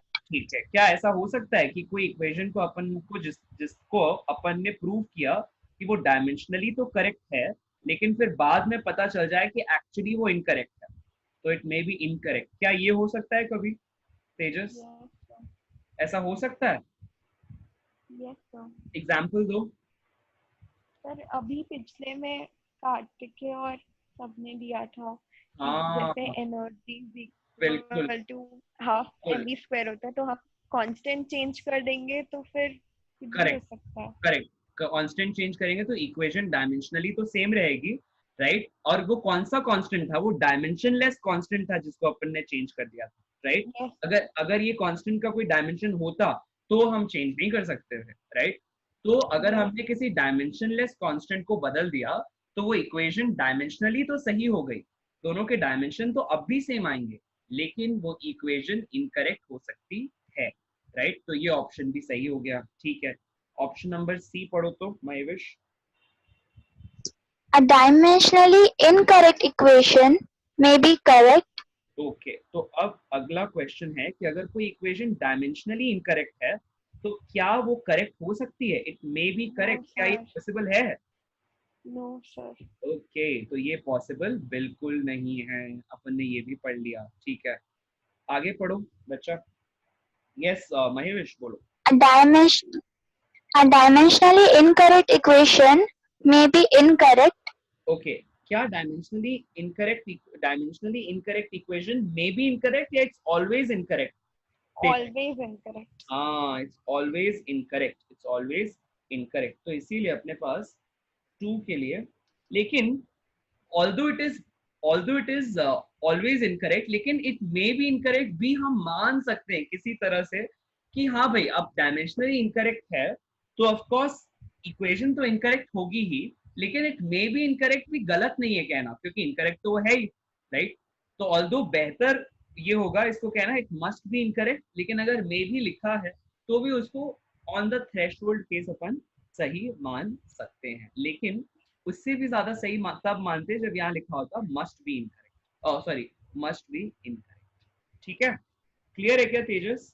Yes sir. Yes. ठीक है, अब अपन ने 2 भी देख लिया, 3 पे आ जाते हैं. ठीक है, 3 पढ़ो तो Mahevish, आप ही पढ़ो. All quantities may be represented dimensionally in terms of the base quantities. ठीक है, तो क्या हम सारी क्वांटिटीज को बेस क्वांटिटीज के टर्म्स में एक्सप्रेस कर सकते हैं? हाँ या ना? Can we represent all quantities in terms of base quantities, जैसे mass, length, time, right, current, temperature, इन सब के टर्म्स में एक्सप्रेस कर सकती हो किसी भी क्वांटिटी को इन terms of base quantities? Yes sir. ठीक है, तो वी आर सेइंग कि हाँ भाई हम सारी क्वांटिटीज को बेस क्वांटिटीज के टर्म्स में एक्सप्रेस कर सकते हैं, इसीलिए तो उनको वो नाम मिला है. Right, base quantities. बिल्कुल सही. आगे पढ़ो Mahevish. A base quantity cannot be represented dimensionally in terms of the rest of the base quantities. अच्छा, अब मतलब ये कह रहा है कि आप देखो ध्यान से सुनना, ठीक है। हमें कहा जा रहा है कि एक जैसे अगर मास है, ठीक है, तो mass cannot be represented in terms of length and time. Mass cannot be represented in terms of length and time. ये कहा जा रहा है. यानी उसमें मास इंक्लूड नहीं होगा. मतलब हाँ, मतलब कहा जा रहा है कि आप मास एक बेस क्वांटिटी को दूसरे के टर्म्स में एक्सप्रेस नहीं कर सकते, ऐसा लिखा हुआ है. हाँ या ना? ट्रू ट्रू करेक्ट, बिल्कुल सही, बिल्कुल सही. मतलब आप बेसिकली लेंथ को टाइम के टर्म्स में एक्सप्रेस नहीं कर सकते, राइट? आप टाइम को मास के टर्म्स में एक्सप्रेस नहीं कर सकते, दूसरी क्वांटिटीज के टर्म्स में. अगर वो खुद ही क्वांटिटी बेस है तो आप उसको दूसरी बेस क्वांटिटीज के टर्म्स में एक्सप्रेस नहीं कर सकते. ये सही बात है या नहीं तेजस? yes sir true. ठीक है, इट्स ट्रू. अच्छा, नेक्स्ट क्वेश्चन, नेक्स्ट ऑप्शन पढ़ो Mahesh. The dimension of a base quantity in other base quantities is always 0. ठीक है, मतलब जैसे अगर मैं सपोज मास को एक्सप्रेस करता हूँ, ठीक है, इन terms of other base quantity, जैसे फॉर एग्जांपल मास को एक्सप्रेस करता हूँ तो मैं इसको क्या लिखूंगा, m L0 T0. हाँ या ना? तो अब जैसे मैंने मास को ही मास के टर्म्स में एक्सप्रेस किया, तो क्या लेंथ का पावर और t का पावर हमेशा ही 0 आएगा, ऐसा? yes sir true. राइट, बिल्कुल सही, बिल्कुल सही. नेक्स्ट पढ़ो Mahesh. The dimension of a derived quantity हाँ is never 0 in any base quantity. अच्छा, मतलब कह रहा है कि अच्छा, जैसे अगर कोई भी आपने डिराइव्ड क्वांटिटी लिया, ठीक है, तो अब उस डिराइव्ड क्वांटिटी को जब भी आप कभी बेस क्वांटिटी के टर्म्स में एक्सप्रेस करते हो तो ऐसा हो ही नहीं सकता कि कोई भी पावर 0 आए, ऐसा लिखा हुआ है क्वेश्चन में. मतलब ओके फॉल्स. ये तो बिल्कुल ऑब्वियस है कि ऐसा जरूर हो सकता है कि कोई ना कोई क्वांटिटी 0 आ जाए, जिसका एक एग्जांपल क्या है, जैसे सपोज वेलोसिटी है ना, मैं एक्सप्रेस करता हूँ लेंथ और टाइम के टर्म्स में, तो उसमें मास का पावर कैसा आ जाता है, 0. लेकिन क्वेश्चन बोलता है ऐसा नहीं हो सकता, कभी 0 नहीं आ सकता किसी भी फॉर्मूला में. अगर कोई भी डिराइव्ड क्वांटिटी को बेस क्वांटिटी के टर्म्स में लिखा जाता है तो पावर 0 कभी नहीं आ सकता. लेकिन हम तो देख रहे हैं कि भाई उसका एक कॉन्ट्ररी एग्जांपल है, जब आप वेलोसिटी को एक्सप्रेस करते हो मास, लेंथ और टाइम के टर्म्स में, तो मास का पावर तो 0 आ जाता है. इसीलिए वो ऑप्शन कैसा हो गया, गलत हो गया. चलो बढ़िया, गुड टू नो क्लास कि आप लोगों ने बहुत थॉरली, बहुत अच्छे से प्रैक्टिस की है, राइट? जिन बच्चों ने अभी तक सपोज अगर सवाल नहीं बनाए हैं तो उनको बना लो, अगर बना लिए हैं तो अच्छी बात है, राइट? सबमिट कर दो, सबमिट कर लिए हैं तो और भी अच्छी बात है, ठीक है. तो अब नेक्स्ट आपको क्या काम करना है, नेक्स्ट काम ये करना है कि आपके पास इसके बाद जो 19 क्वेश्चंस है ना, ये जो 19 क्वेश्चंस है एक्सरसाइजेस, ठीक है, इनको बना लो. लेकिन यहाँ से अब इसके लिए 2 दिन ले लो, ठीक है, may be 10 questions a day, ठीक है, इसके लिए 2 दिन ले लो. तो आज है अपने पास 10 और 20th ऑफ जुलाई, राइट? तो we can take this one, just a second class, 1 minute. हाँ,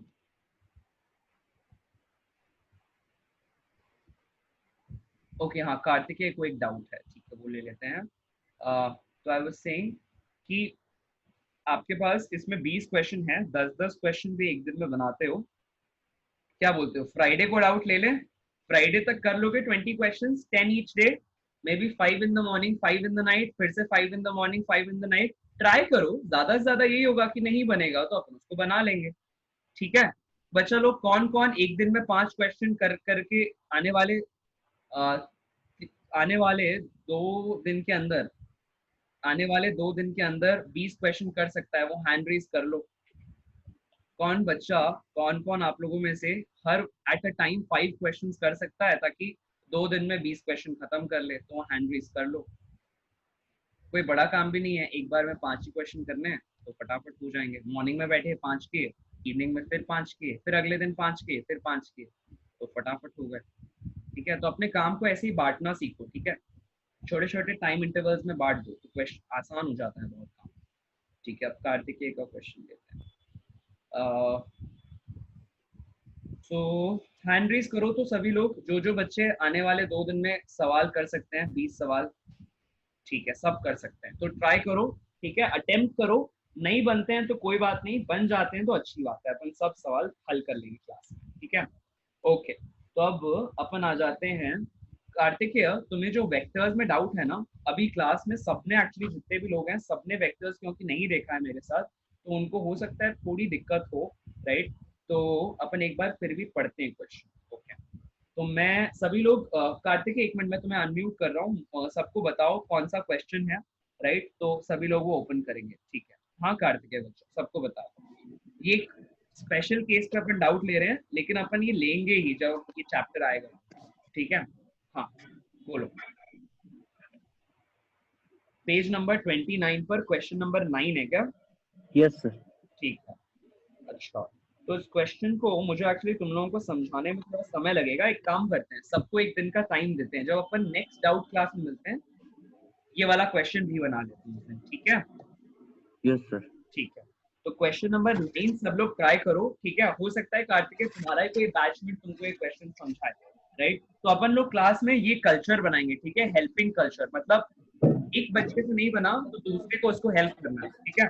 चलो गुड, ठीक है class, then let's meet up tomorrow, ठीक है, लेट्स मीट अप टुमारो। और कल हम लोग आगे कंटिन्यू करते हैं। हम लोगों ने जो डिफरेंशिएशन किया है ना, वो फॉर्मूलाज अच्छे से देख लेना, ठीक है। और कार्तिकेय अपने क्वेश्चन को प्लीज याद रखना और मुझे बताना जहां भी दिक्कत आए, so that will take up further work. अच्छा, तो one of your classmates is telling me, Kushal बता रहे हैं कि भाई आज आयुष भाई साहब का बर्थडे है। तो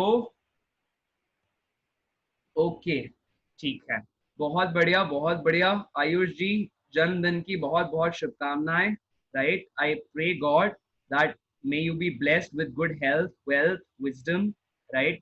Take care of yourself, of your family members, everyone, and God bless you, God bless you Ayush, God bless you, happy birthday, right. Wish you good health, wealth, wisdom, everything, right. Happy birthday chalo, theek hai, great great great, happiest birthday on behalf of everybody in the class, right, on behalf of everyone in the class. Thank you, Okay, sir. okay, great, enjoy your day, take care everyone. Let us meet tomorrow, and let us in tomorrow's class let us continue with the chapter which we are doing currently, ठीक है। Okay, mathematical tools कल हम लोग continue करते हैं, ठीक है बच्चा लोग। Okay, take care everyone, good day,